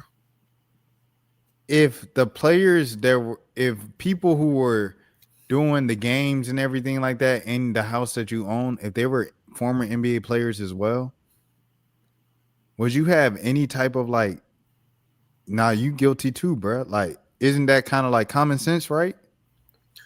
I mean, I think just because you own the house doesn't necessarily mean you know exactly what's going on. But if Gilbert went and told and said, I just own the house, I ain't know what's going on. And then they're like, what you want to know? Oh, yeah, it was Chauncey, so-and-so. Like, you know what I mean? Yeah. That's what I'm saying. I'm like, I don't think it's possible for you to own the house and then it be people in your same line of work and you to not have any affiliation or like thing with it, bro. I mean, I do think it's possible because I can see him having a relationship with Chauncey and Chauncey being like, yo, we just going to use your house to do these poker games. And that's all he knows, you know? And if he's, you know, I don't know if he was actually attending any of them, if it maybe just like, hey, like, can we just use your house? Because this is a good, you know, a good middle ground. You got a good setup at your crib, this, that, and the other. So I think it's possible, but I mean, clearly he got cleared of everything he needed. What Gilbert say about it? So the thing with these clips, these are not safe. They will get you for these. Okay. So I was trying to see if I could see a closed caption or something, or I could just scroll down and then change the timing of it, and then we should be safe from that. So I'm gonna put it at, should I go slower or no, I'll go faster. I'll go time and a half, and then I'll scroll down and I'll play it, and we'll do it like that. Bet. I'm good for all the trolling. That's cool, but Rachel Nichols is foul. What did Rachel Nichols do good? She used my video, and she actually wrote that I possibly snitched. Oh, no, Rachel. Listen, I'm going to troll with the best of them. But to ask that question, because then it makes me really want to, like, first of all, two of them niggas is gambling on NBA. One is throwing poker games and robbing his friends. Ain't got shit to do with me. I'm going to tell on this nigga. Wow, I'm telling him. Like, you know what I mean? My case is all a whole bunch of Igors and Igors, right? And I don't like this, what's going on. I see the word mafia, but the only faces I see is Negroes. Yeah. Not Crenshaw Mafia. NBA. You know what I mean? It's NBA, like, wait a minute, hold on, man. Like, what's going on here? What y'all going on? What the NBA do to y'all? Brother polite. Brother, it's mafia, but it's just local. You've been around Brother Knowledge. You've been around Brother International crime bosses. Blacks. Right. Okay. You need a face. They don't got jumpers. You need a face. They don't got jumpers. None of them got I watch enough movies to know the last group you want to snitch on is mafia. Adam Silver, he wasn't gonna open those arenas up as polling stations. Listen, I watch Dateline. They still ain't found people since 1947. We ain't seen them. I like my YouTube career. And we enjoyed it as well. Blessed to be employed by the good folks over at Underdog. Woo woo. But we have some. What? No, Kwame still out. I swear I told him plenty of times. Still a YouTube deal. The underdog promo at the end of that is crazy. Josiah is out of pocket for that, bro. but so Gilbert's saying he ain't snitch on him. No, facts, yeah. That's why I was just thinking that. I was like, well, if he ain't I guess, he probably just said like genuinely like, bro, like I just own it. I had nothing to do with it. Yeah, so yeah, as I said, like he might just really just been like, hey, like they just ask me to use my crib, and I'll be like, yeah, go ahead, So it's probably not his main crib, Yeah, no, for sure it isn't. Like when he got out and said I had nothing to do with it and was like doing all that bragging and stuff, I was like, he has to be telling the truth, because why would you be bragging this much if you weren't telling the truth? Right. So that's how I saw it. But I didn't even connect the two until people started saying it. And I was like, bro, this is what Gilbert Arenas was talking about. Right. That's another crazy part. It was like we knew about the Terry Rozier thing and we knew about this Gilbert Arenas thing, but I didn't put both of them together of like, that's what this whole FBI bust down and everything is. I saw one guy who is, I guess he's a professional like poker player or something like that. And back in 2023, he was on a podcast talking about how there was these games that were promoted, like you get to play with like NBA players such as Chauncey Billups, he said him by name. And he was saying that like his friend that tried to get him to go was telling him like, yeah, I'm telling you, like I know the guy who runs it, like, it's on the up and up. And then he saw who was involved and he was like, yo, I'm telling you, I know the people involved. This is not on the up and up. I promise you that. And then he said like he had like friends who went to the events and they were like, oh, this is for sure rigged. Like he was saying that people who didn't even really understand the game was sitting here beating professional players and all this stuff. So he was like, yeah, it was something for sure up. And I think, in those instances, they gotta be smarter, It's like you can't have, like when I heard that, then I was like, okay, they were bound to get caught. Because if you got random people, not random people, but people who clearly don't know the true ins and outs of the game, and then they just go on these hot streaks consistently, you're gonna be like, what the hell? Like the people who are what you say? I was just gonna say on that same note, if I'm Chauncey and I know, okay, all right, we're gonna do these games and we're gonna have you the face of them, but you're gonna win every time. Okay, that's cool. But when you start hearing the amounts and they say like $3 million, $2 million, $600,000, when I hear them amounts of what we playing for, oh no, get me out of here right now. You ain't think about the amount of trouble you can get for millions of dollars, scamming people out of millions of dollars. You ain't think once like, oh, I probably shouldn't be involved with this, especially on a coach's salary. That's just dumb, bro. Right. No, facts. I wonder how deep in depth did he know how everything was working? Did he just know that like, oh, like it's guaranteed for you to win? Or did he know about the contacts and the glasses that could read the cards and all this crazy stuff, So like I don't know. I'm curious how deep he was really into it, but I think it's just they weren't smart with it. If you're gonna do, and that's how people always get caught. You get too greedy. It's like, bro, it would have made sense for you to have other professional players come in, like people who clear, or just teach the people who are about to play, like give them full in-depth knowledge of how to play the game. Like they need to seem as knowledgeable as possible, and then you win. But if it's clear, like this guy don't even know, like you just say he got a royal flush, he couldn't even tell me what a royal flush was 2 days ago. I mean, like an hour ago, you know. So yeah, it's crazy, man. That Chauncey. Yeah, this was when Chauncey got out earlier today, and he wearing a Clutch sports hoodie. That's probably what he got arrested in. Yeah, they was like the Clutch hoodie is crazy. Yeah, that's what I was thinking. I was like, I know.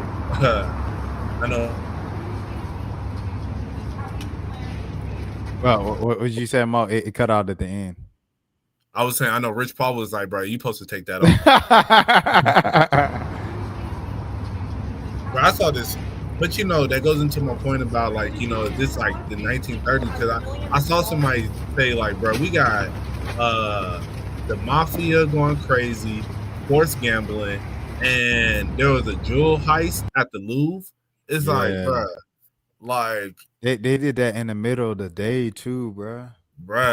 It was funny. I didn't know it happened at first. All I saw was Complex posts like all the things that were taken from the Louvre. And I was like, wait, what? I was like, what happened? But yeah, bro, it's a lot going on, bro. Facts. They jig them during the day, bro. Like in the daylight. Like that's insane, bro. Like the most prestigious, you know what I'm saying, museum. Crazy. How you get recruited for that? How you ever seen the movies? That's how they do it. I mean, I've seen the movies, but that's how I was like, that's how it really be. I guess you know a guy who's like, yeah, this person, you know, they're the best thief in, you know. It's like they're the best thief in all of Europe. Yeah, you know, like they've been robbing stuff for years. And then they get together planning. And he said, "Hey, don't talk to me, buddy, about this. I do what I do. I've been doing this, okay?" Right. Nah, facts, bro. But it's crazy, man. I don't know. 2025 has been definitely been interesting, bro. I feel like last year was crazier though. Nah, facts. Like I don't know what happened last year, but I felt like it was crazy. And remember that year where all the celebrities died, like before 2020? What was that? 2016? Yeah, maybe like 2016. Yeah. Yeah, I think 2016 had a good like first half, and then just like the second half just kind of went OD. It was like everybody. I was like, dang, bro, what the heck? Nah, facts. How was your 2016, bro?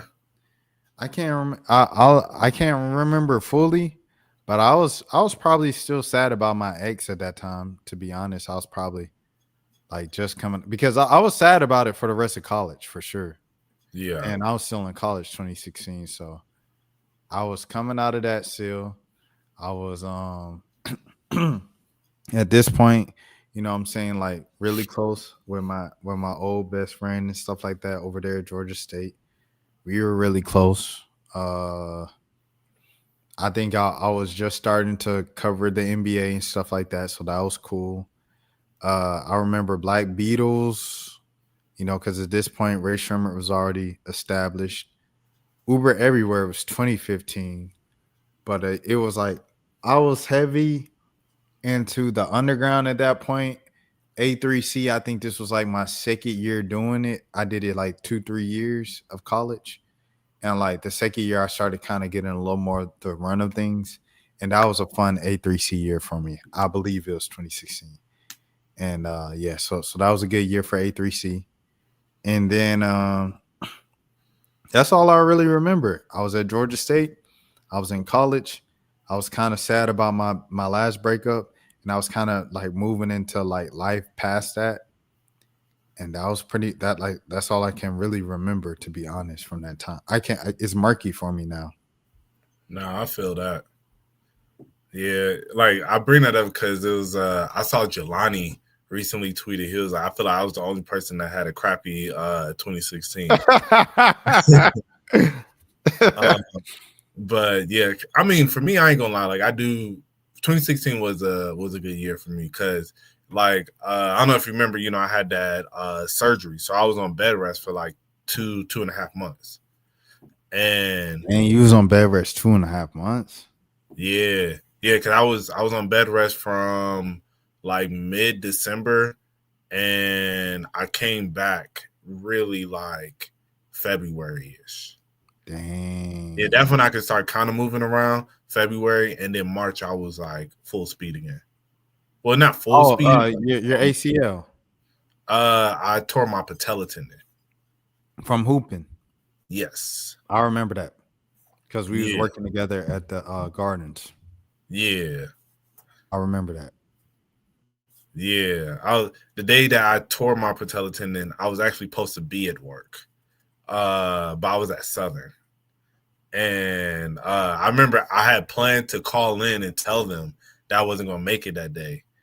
And then I had to call them and tell them that I just like my whole knee had blown, you know. Which was really kind of a blessing in disguise because like looking back on it, I think because I remember talking to it was you remember Milan? Yeah, shout out to Milan. Yeah, like we were supposed to work together that day. And I remember her telling me, like when I came back to work, that she ended up having to work by herself and it was like really like chaotic. And I think, yeah, and like I felt bad. And I think like I ain't gonna hold you. I don't know, me just coming up with an excuse of like, hey, I just can't come in would have gone well for me, you know?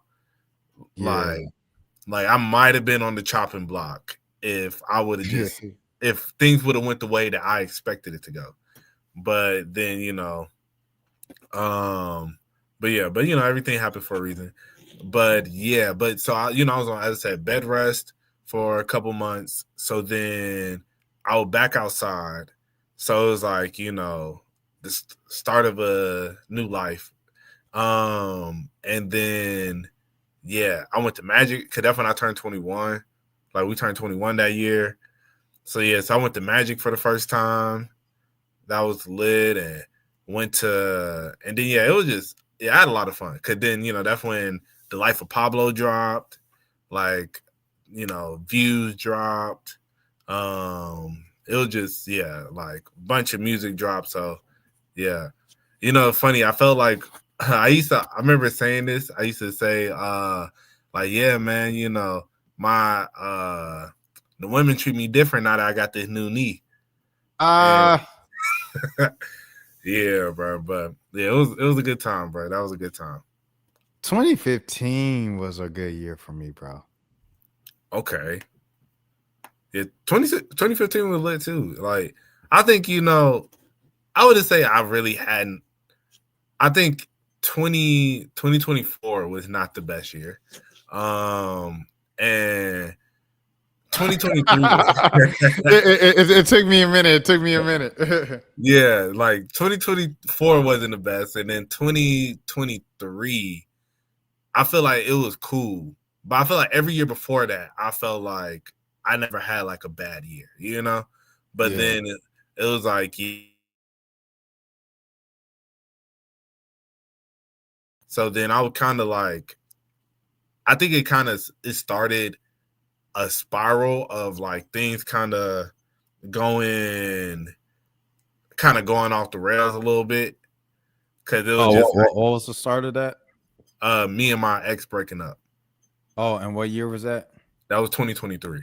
Okay. Yeah. Okay. But I think honestly though, I feel like I was already kind of like, to be honest, I was at a place in my life where I was already kind of just like wilding, just to be real, which kind of led to me and my ex breaking up, you know? So, and I think it just like, we broke up and then I was just kind of like, I'm free. I can do whatever now. And then, yeah, and I was just outside just doing too much, you know? Yeah. 2015, that's when my mixtape came out. Right. So that junk, I remember that. Like that was probably one of the more fun summers I ever had was when my tape came out. And then remember it was when you know, Larry Lee Dirty Dingy mixtape came out and they had the album release party in the garage. But the whole city came out and Mike G was there from Mob Feature, and Brandon Thomas, who produced, you guessed it, was DJing, and it went up, and then the cops shut it down, and they was like, I never seen this many people, and I'm like, we really shut it down, bro. And Larry never got to perform, and I wish, bro, if they got, I really wanted them to perform that night, bro. But I seen them perform like 3 other times later that year for free, and I was like, dang. But that one night where everybody was there just for them, it would have been special, bro. No, facts. You remember we did that interview? Yeah, and never saw it, Bruh, facts. Bruh, I be texting, bruh, every now and again. I texted him on his birthday. Really? Yeah, or I texted them. Excuse me. Right. I didn't know they were them now. Yeah. So I texted them on their birthday, and you know, cause I was asking questions to people back then, like Rob or Lou and stuff like that, like what they meant, to like, cause they really, the whole Marietta or Cobb County thing really was curated through them. Cause I didn't know, like Benny, like I said, Benny, I just found out Benny went to South Cobb, but like Randy went to like Kell, and then the rest of Larry Lee went to Sprayberry. Like they all went to different schools. So it was like, bro is the one that brought all the Cobb County together, excuse me, and created like this larger movement that never would have been possible if everybody didn't come together and kind of build together. Right. And that was a real, like you say, Marietta separated from Cobb moment, because we had no idea about it in Marietta. It was just us and Lurk. And, you know, we scrounging around for 1,000 plays. Meanwhile, Cobb County done this simple together. They getting 20,000 plays. Yachty over there. Yachty, you know, blew up from that and stuff like that. So it's like, dang, it's a whole nother world in the same county we were in, just on the different side, because Marietta kind of by themselves. Right. No, facts. Yeah, man. But then Tony went over to that side, and that's how he blew up. Right. Yeah. Well, it was yeah, that was a crazy time. Yeah, man. So I say that 2015 era, because that was also the era I was into Lil Dicky, and I went to the Lil Dicky show on Halloween in Atlanta. I went to the Leanne LaHavish show that fall. Yeah, that was a pretty good year, bro. 2015, I'm not gonna lie. 2016, the music came out, and I had some fun times for sure in 2016. Like you said, I think ever since my junior year of high school, when we first started going to the basketball games, I always say every year since then, it's had like great fun moments for sure. Yeah, they've all had, even the years where I've had like the worst moments of my life, and I hate those years because of those moments. They had good moments in those years too. You know, 2014 had some good moments. I think it was 22. When did you know what I'm saying? Rest in peace, Sierra. When that happened? And Sierra who?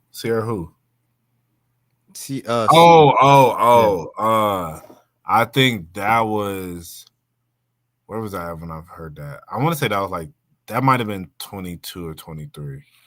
Yeah, that year was a bad year. Yeah, that year was a bad year for sure. Cause everything, it wasn't a bad year, it was a bad couple months. Cause that junk happened at just the worst time for me, bro. That junk just happened at a bad time for sure. Yeah. Yeah, and I agree with that. Yeah. I would say, you know, for me, I always look at, you know, I say like there's always high points within, you know, the low. So even for me, like last year, I think it wasn't the best year, but I feel like, man, you know, it wasn't a bad year, you know. I'm like, hey, you know, I was still alive, you know. I am still alive, you know. He said I was. But yeah, you know, and it's just like, yeah, you know, you have you have moments that suck, but like even like right before, like, you know, I had a rocky end of the year, but right before that, you know, I was at one music fest, like got VIP tickets, you know? Yeah. So I'm like, bro, you know, it'd be ups and downs. You feel me? Like, Yeah, the highs and the lows. right. You know, so I'm like, hey, you gotta take it as it comes. But Yeah. speaking of, I'm going to one music fest on Saturday. Dang, that's already this weekend. Yeah. Dang, you excited? Oh yeah. I work, but I get off at 4:15 technically, but I'm probably dip out around 4 and then head straight down there. And then so my goal is because when I ordered the tickets, bro, for some reason they had I did it like with Apple Pay. Yeah. And so for some reason it had my old address on there. I haven't lived at that address for like 5 years. Dang. Yeah, so they sent it to my old address. So I had to like email them and they said they couldn't resend it. So I got to go pick up my ticket from Will Call. Dang. Yeah. So I got to go straight down there. Like once I get off. And then so my goal is to try and get there, get my ticket and everything, and be in the function by the stage by 5:30, because that's when Wale performs. Okay, yeah. So it's like you say you get off at 4. Yeah. Okay. So it's gonna take me about an hour to get down there already. Yeah, you know? yeah. So How are you going? I'm Uber. Yeah. Wow, that sounds about like $100. Yeah. Well, my mom's gonna take me like halfway. Okay. Yeah, so she's gonna I asked her to like drop me off in like Marietta, so I don't have to pay as much. Yeah. Okay. All right. Yeah. Cool. So but yeah, it's gonna be a race against time, but you know, I'm excited for it though. Like I should be able to get to see at least because it's set ends at 6:15. So, but I'm like with Will Call and then I was about to say Will Call just gotta not be tripping, because you know sometimes they be like Will Call close, and it's like, how you gonna close Will Call? People still gotta get their tickets. Like if they do that, then they calling around people until then someone got an envelope of all the tickets, and at this point you've been waiting for 30 minutes. Yeah. Right. Yeah, and then you know the lines to actually get into the venue, could that be around the time where it's actually gonna, you know, be kind of peak timing, you know? Yeah, because people coming in for the nightcap. Exactly. So yeah, it's gonna be a little bit of I'm gonna be rushing. I might try and see if I could dip off even earlier, maybe try and leave at like 3:30. Because if I can do that, then I feel like I should be able to make it in a good time. But yeah, it's like Wale, and then Kalani performs at 6:15. Okay, yeah. So as soon as Wale. Yeah, so but she's at the other stage. Okay, yeah. So yeah, I'm gonna have to go do that. And then after Kalani is the Dungeon Family. Yeah. They from 7 to 8:15. And then 8:15 is gonna be the Roots with Busta Rhymes, Mary J, and Havoc from Mobb Deep. Oh, old headset. Yeah, so I mean it's gonna be dope to see Mary J. Oh, and Questlove, like this will be Questlove's first appearance. Oh, really? Since D'Angelo, yeah. Oh yeah, facts. Rest in peace, D'Angelo. Shout out Questlove. Nah, facts. So and then Future at 9:30. So I'll probably, if I hear enough of the songs that I wanted to hear from, I ain't gonna hold you. The person I really want to see out of that set is Mary J. So Okay, yeah. If I see enough of the people that I want to see, like if I see enough of like the songs that I want to hear from her, then I'll probably definitely dip out of that early and then try to go get a good spot for Future. For Future, yeah. I got the email back today from Flognaw. They said no. I said, dang. I didn't do the full thing, like, you know what I'm saying? I didn't do full court press where it's like someone told me, they was like, hey, here's an email of a guy that I emailed last year. And you know, and I was like, hey, I applied, this and that. And I was just kind of being annoying. I just kept following up. And I didn't want to do all that because it was like I felt like it was already so much I had to do around work to make it work. You know what I'm saying? So I was like, I wasn't forcing it. You know what I mean? But Right.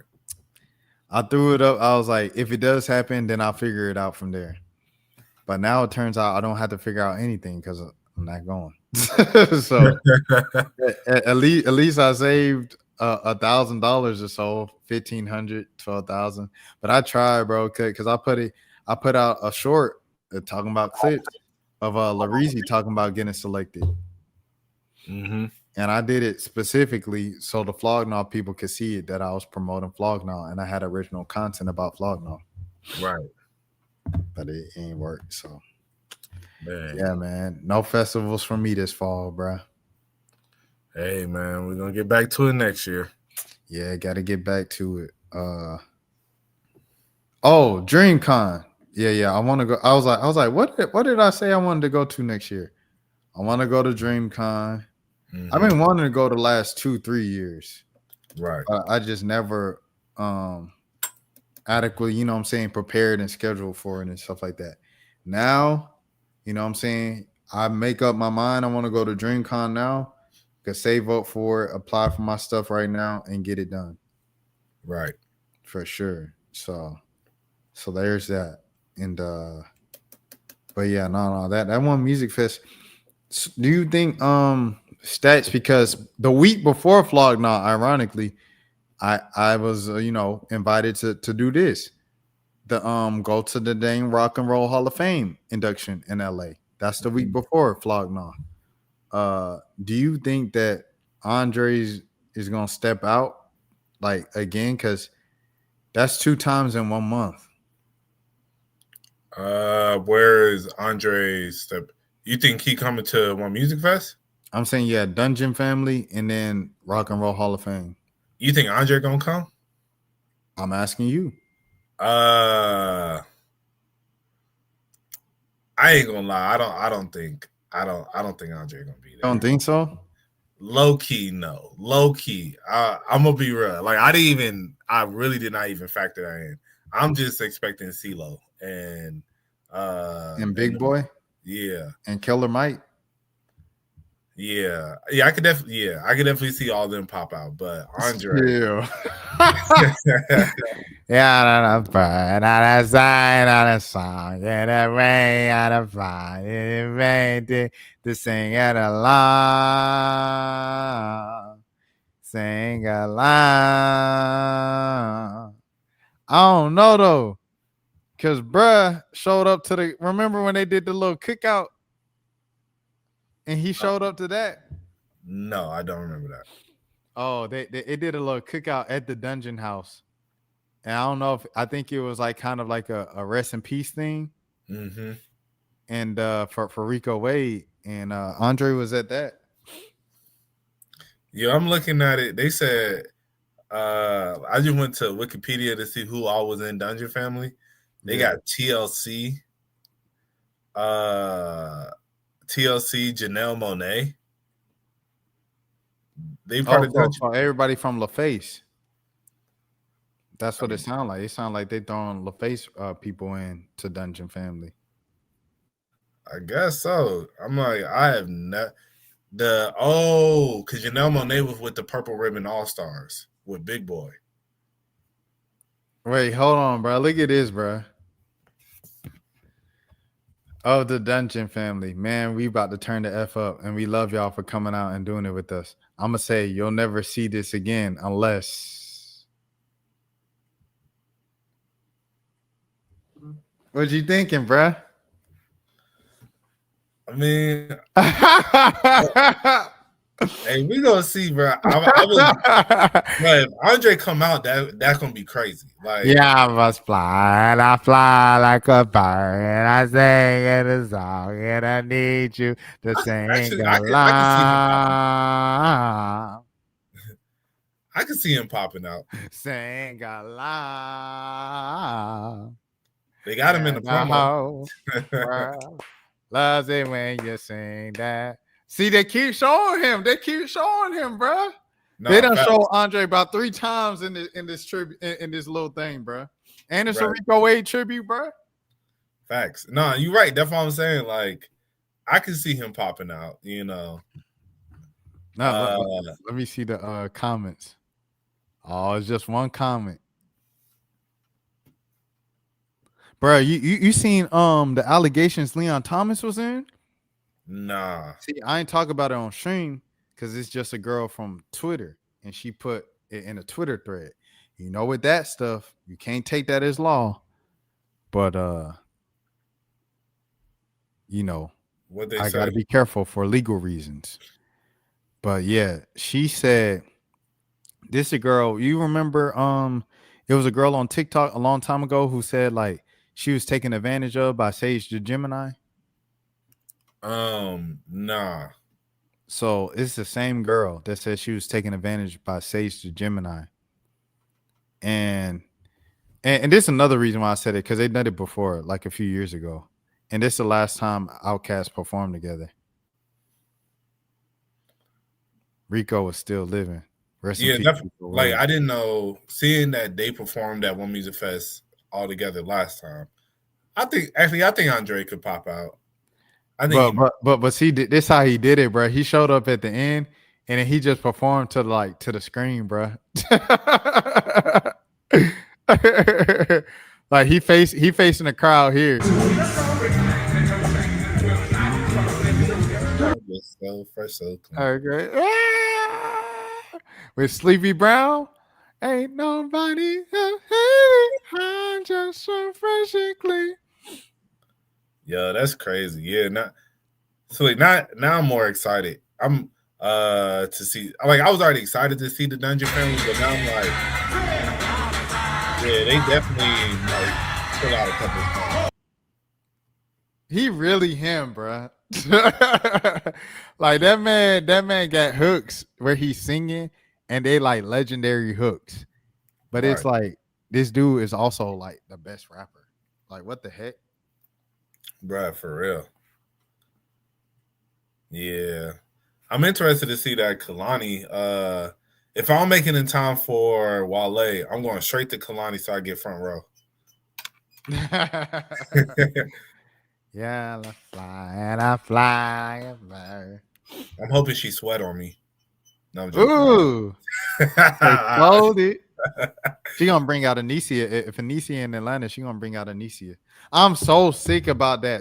I'm still sick about that, bro. What? When freaking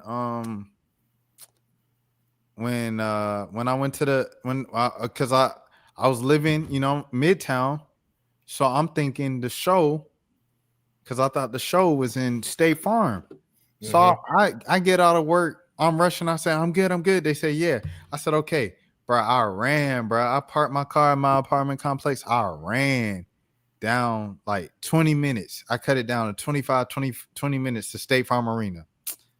Bro, everything locked. I looked at my phone. It said Lakewood Amphitheater.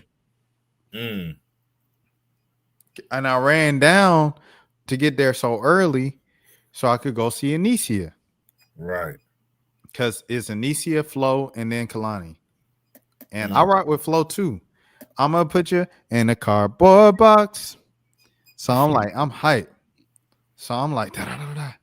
Amphitheater, bro. It's already 6:30 at this point. It's like 7 o'clock, 7:30. I said, oh, yeah, I'm cooked. Yeah. I get down there at 8. And now the ticket office want to play games because I'm so late. This is what I'm talking about. You get there late, they talking about will call close. What you mean will call close? Oh, the person that got your tickets, they already went into the show. What?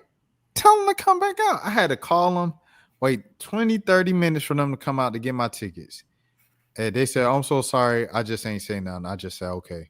And I grabbed my tickets. I went in. And then I went in right when Flo started. So I missed Anicia set. I said, dang.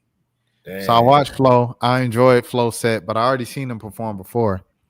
And then, Kalani come out. So Kalani come out. I'm excited just to see her. And then she do her first couple songs. I don't know no Kalani song. We already tried this. Remember we had this talk.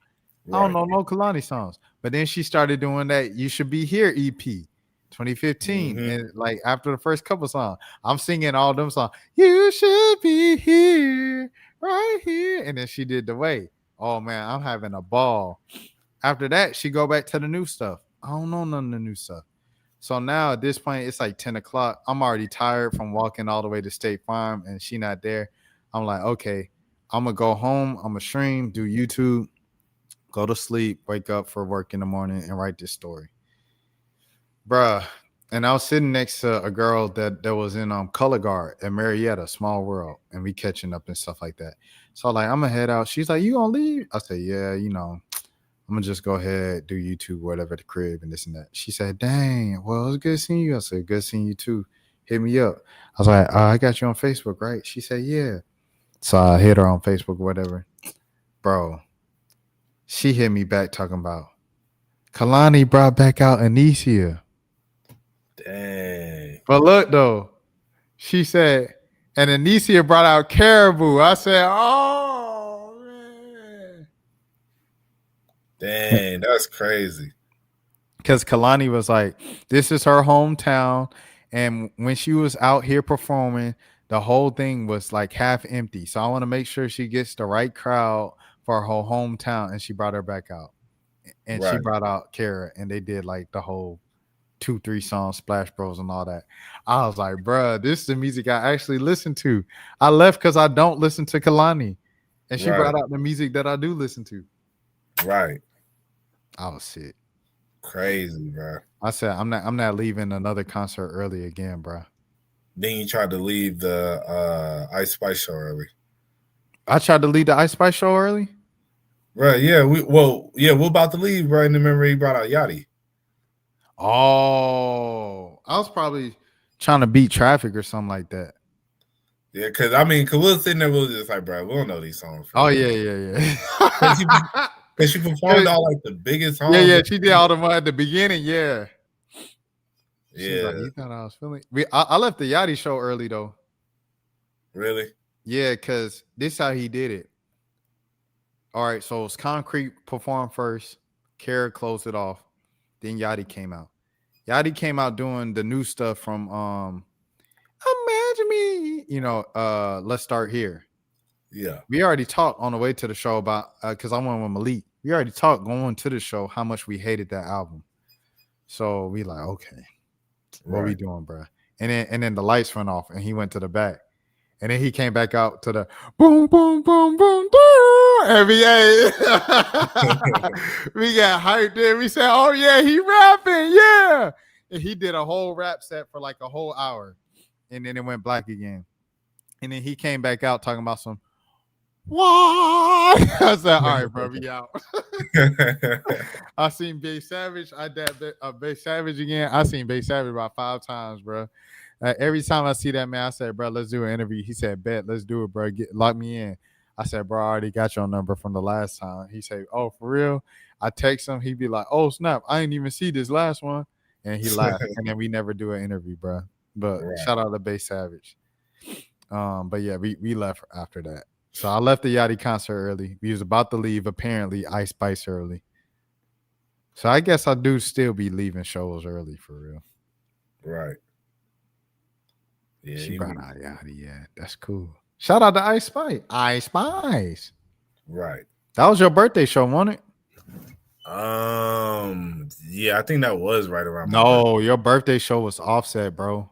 Oh yeah. That one was good, bro. Yeah, that was a good show. Yeah, I remember because afterwards I was like, oh yeah, that was a good birthday show. He was like, yeah, that was a good birthday show. And I was like, I know Ice Spice wouldn't have been a good birthday show. I mean, shout out Ice Spice, but I'm like saying for you. Yeah. Nah, facts. Yeah, we went to Ice Spice, what, 20, that was 23? Yeah, that was about 23, yeah. Yeah, because you're still in town there. I didn't move until January 2025. Oh, true. So it might have been 24. Yeah, actually, I think it might have been 24 then. Yeah, I literally just moved. It feels like I've been here for a little minute, but I just moved in 25. Facts. Yeah, I gotta, Cause I do not remember when we went to that show. It's been so long. Stuff be running together, bro. Bruh, for real though.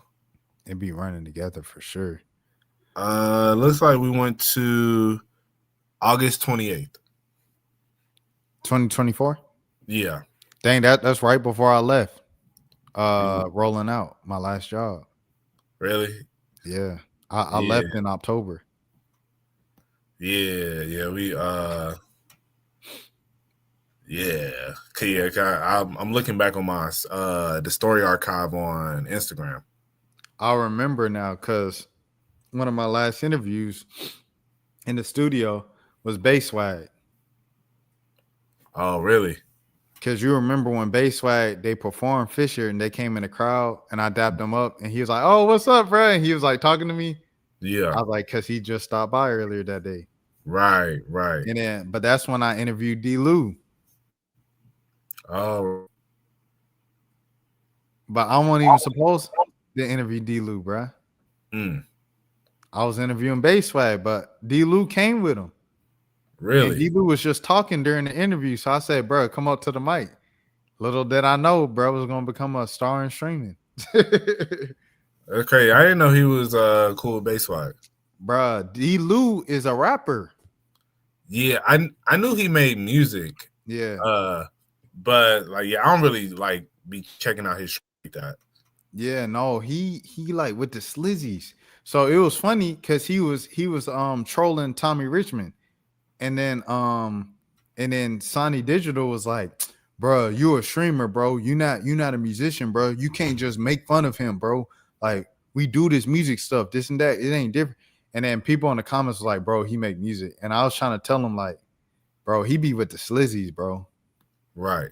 Like, he came up through music. And he just happened to pop off from coming with the slizzies to Playboy Max. Because that's what happened. Max had Cash Cobain and Bass Swag come through. And you know, Cash Cobain, how he moved, he bring all the girls and all his boys with him. Right. And one of those boys was D. Lou. That's crazy. Yeah, I had no clue, bro. You never know when your life gonna change, bro. Right. Never know when your life gonna change. Yeah, 'cause I just thought he was Max's friend because he got the pink dreads and all that stuff. I thought they were just all part of a clique. Nah, that's what happened, bro.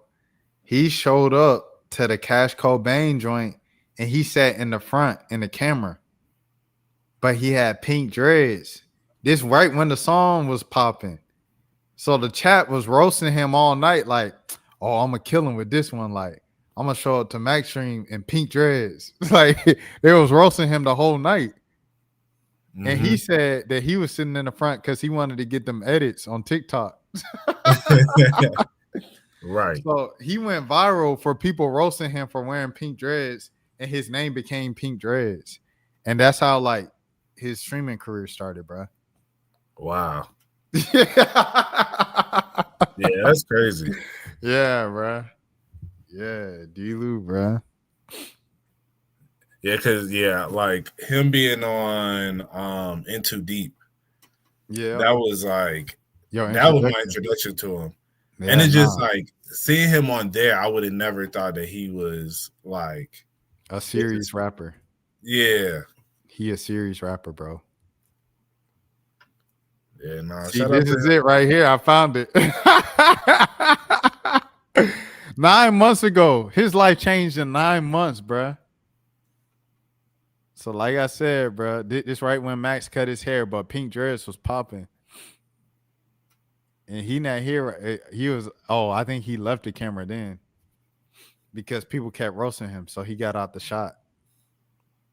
But he was sitting like right here, bro. I'm trying to see if there he is right there, bro. Right. I don't think he knew his life was going to change that night, bro. Yeah, that's crazy, bro. 9 months. Shout out to him, bro. Shout out to him, bro. Yeah, cause I see on his page now, he be Yeah, mainly just him with a bunch of artists and stuff. Yeah, because he was probably already with them type deal. Mm-hmm. You saw him impersonate DDG? Nah. Bro, this is hilarious, bro. All right, hold on. I gotta reshare. The audio went out. This is D-Lou impersonating DDG. All right, bro. Let me see a DDG in person. This. Let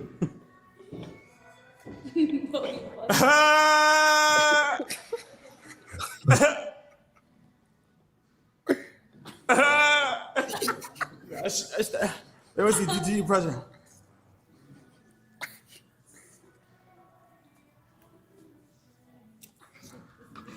Is my shirt DDG enough?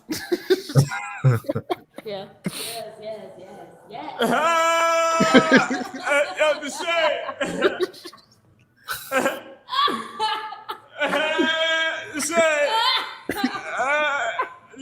I got a Ferrari. I got a Ferrari. You probably be that shit right now doing that. I got a Ferrari.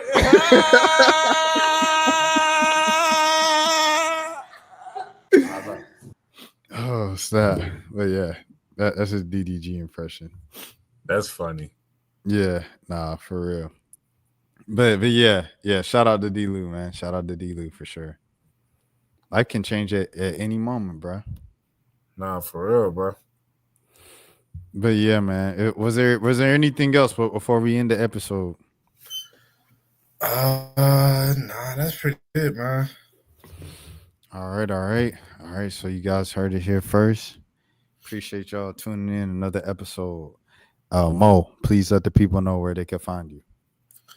Find me on TikTok at RubberBandMo. You can find me on Instagram at RBMO___. And you can find me on X at MoNose_. Bro, I was just thinking about it. We should probably all do that at the same time when you say that every episode. Hey, facts. Hey, so yeah, I'll make sure I do like a long drawn out. So it'll be obvious. Like, all right, we about to do that. All right, bet. Well, I appreciate all y'all, man, for listening and stuff like that. Another episode of 1 a.m. Jelani will be back next episode, hopefully. But until next time, man, y'all take care of yourselves. Peace. Chicks on your APs, looking like weeds. Haven't seen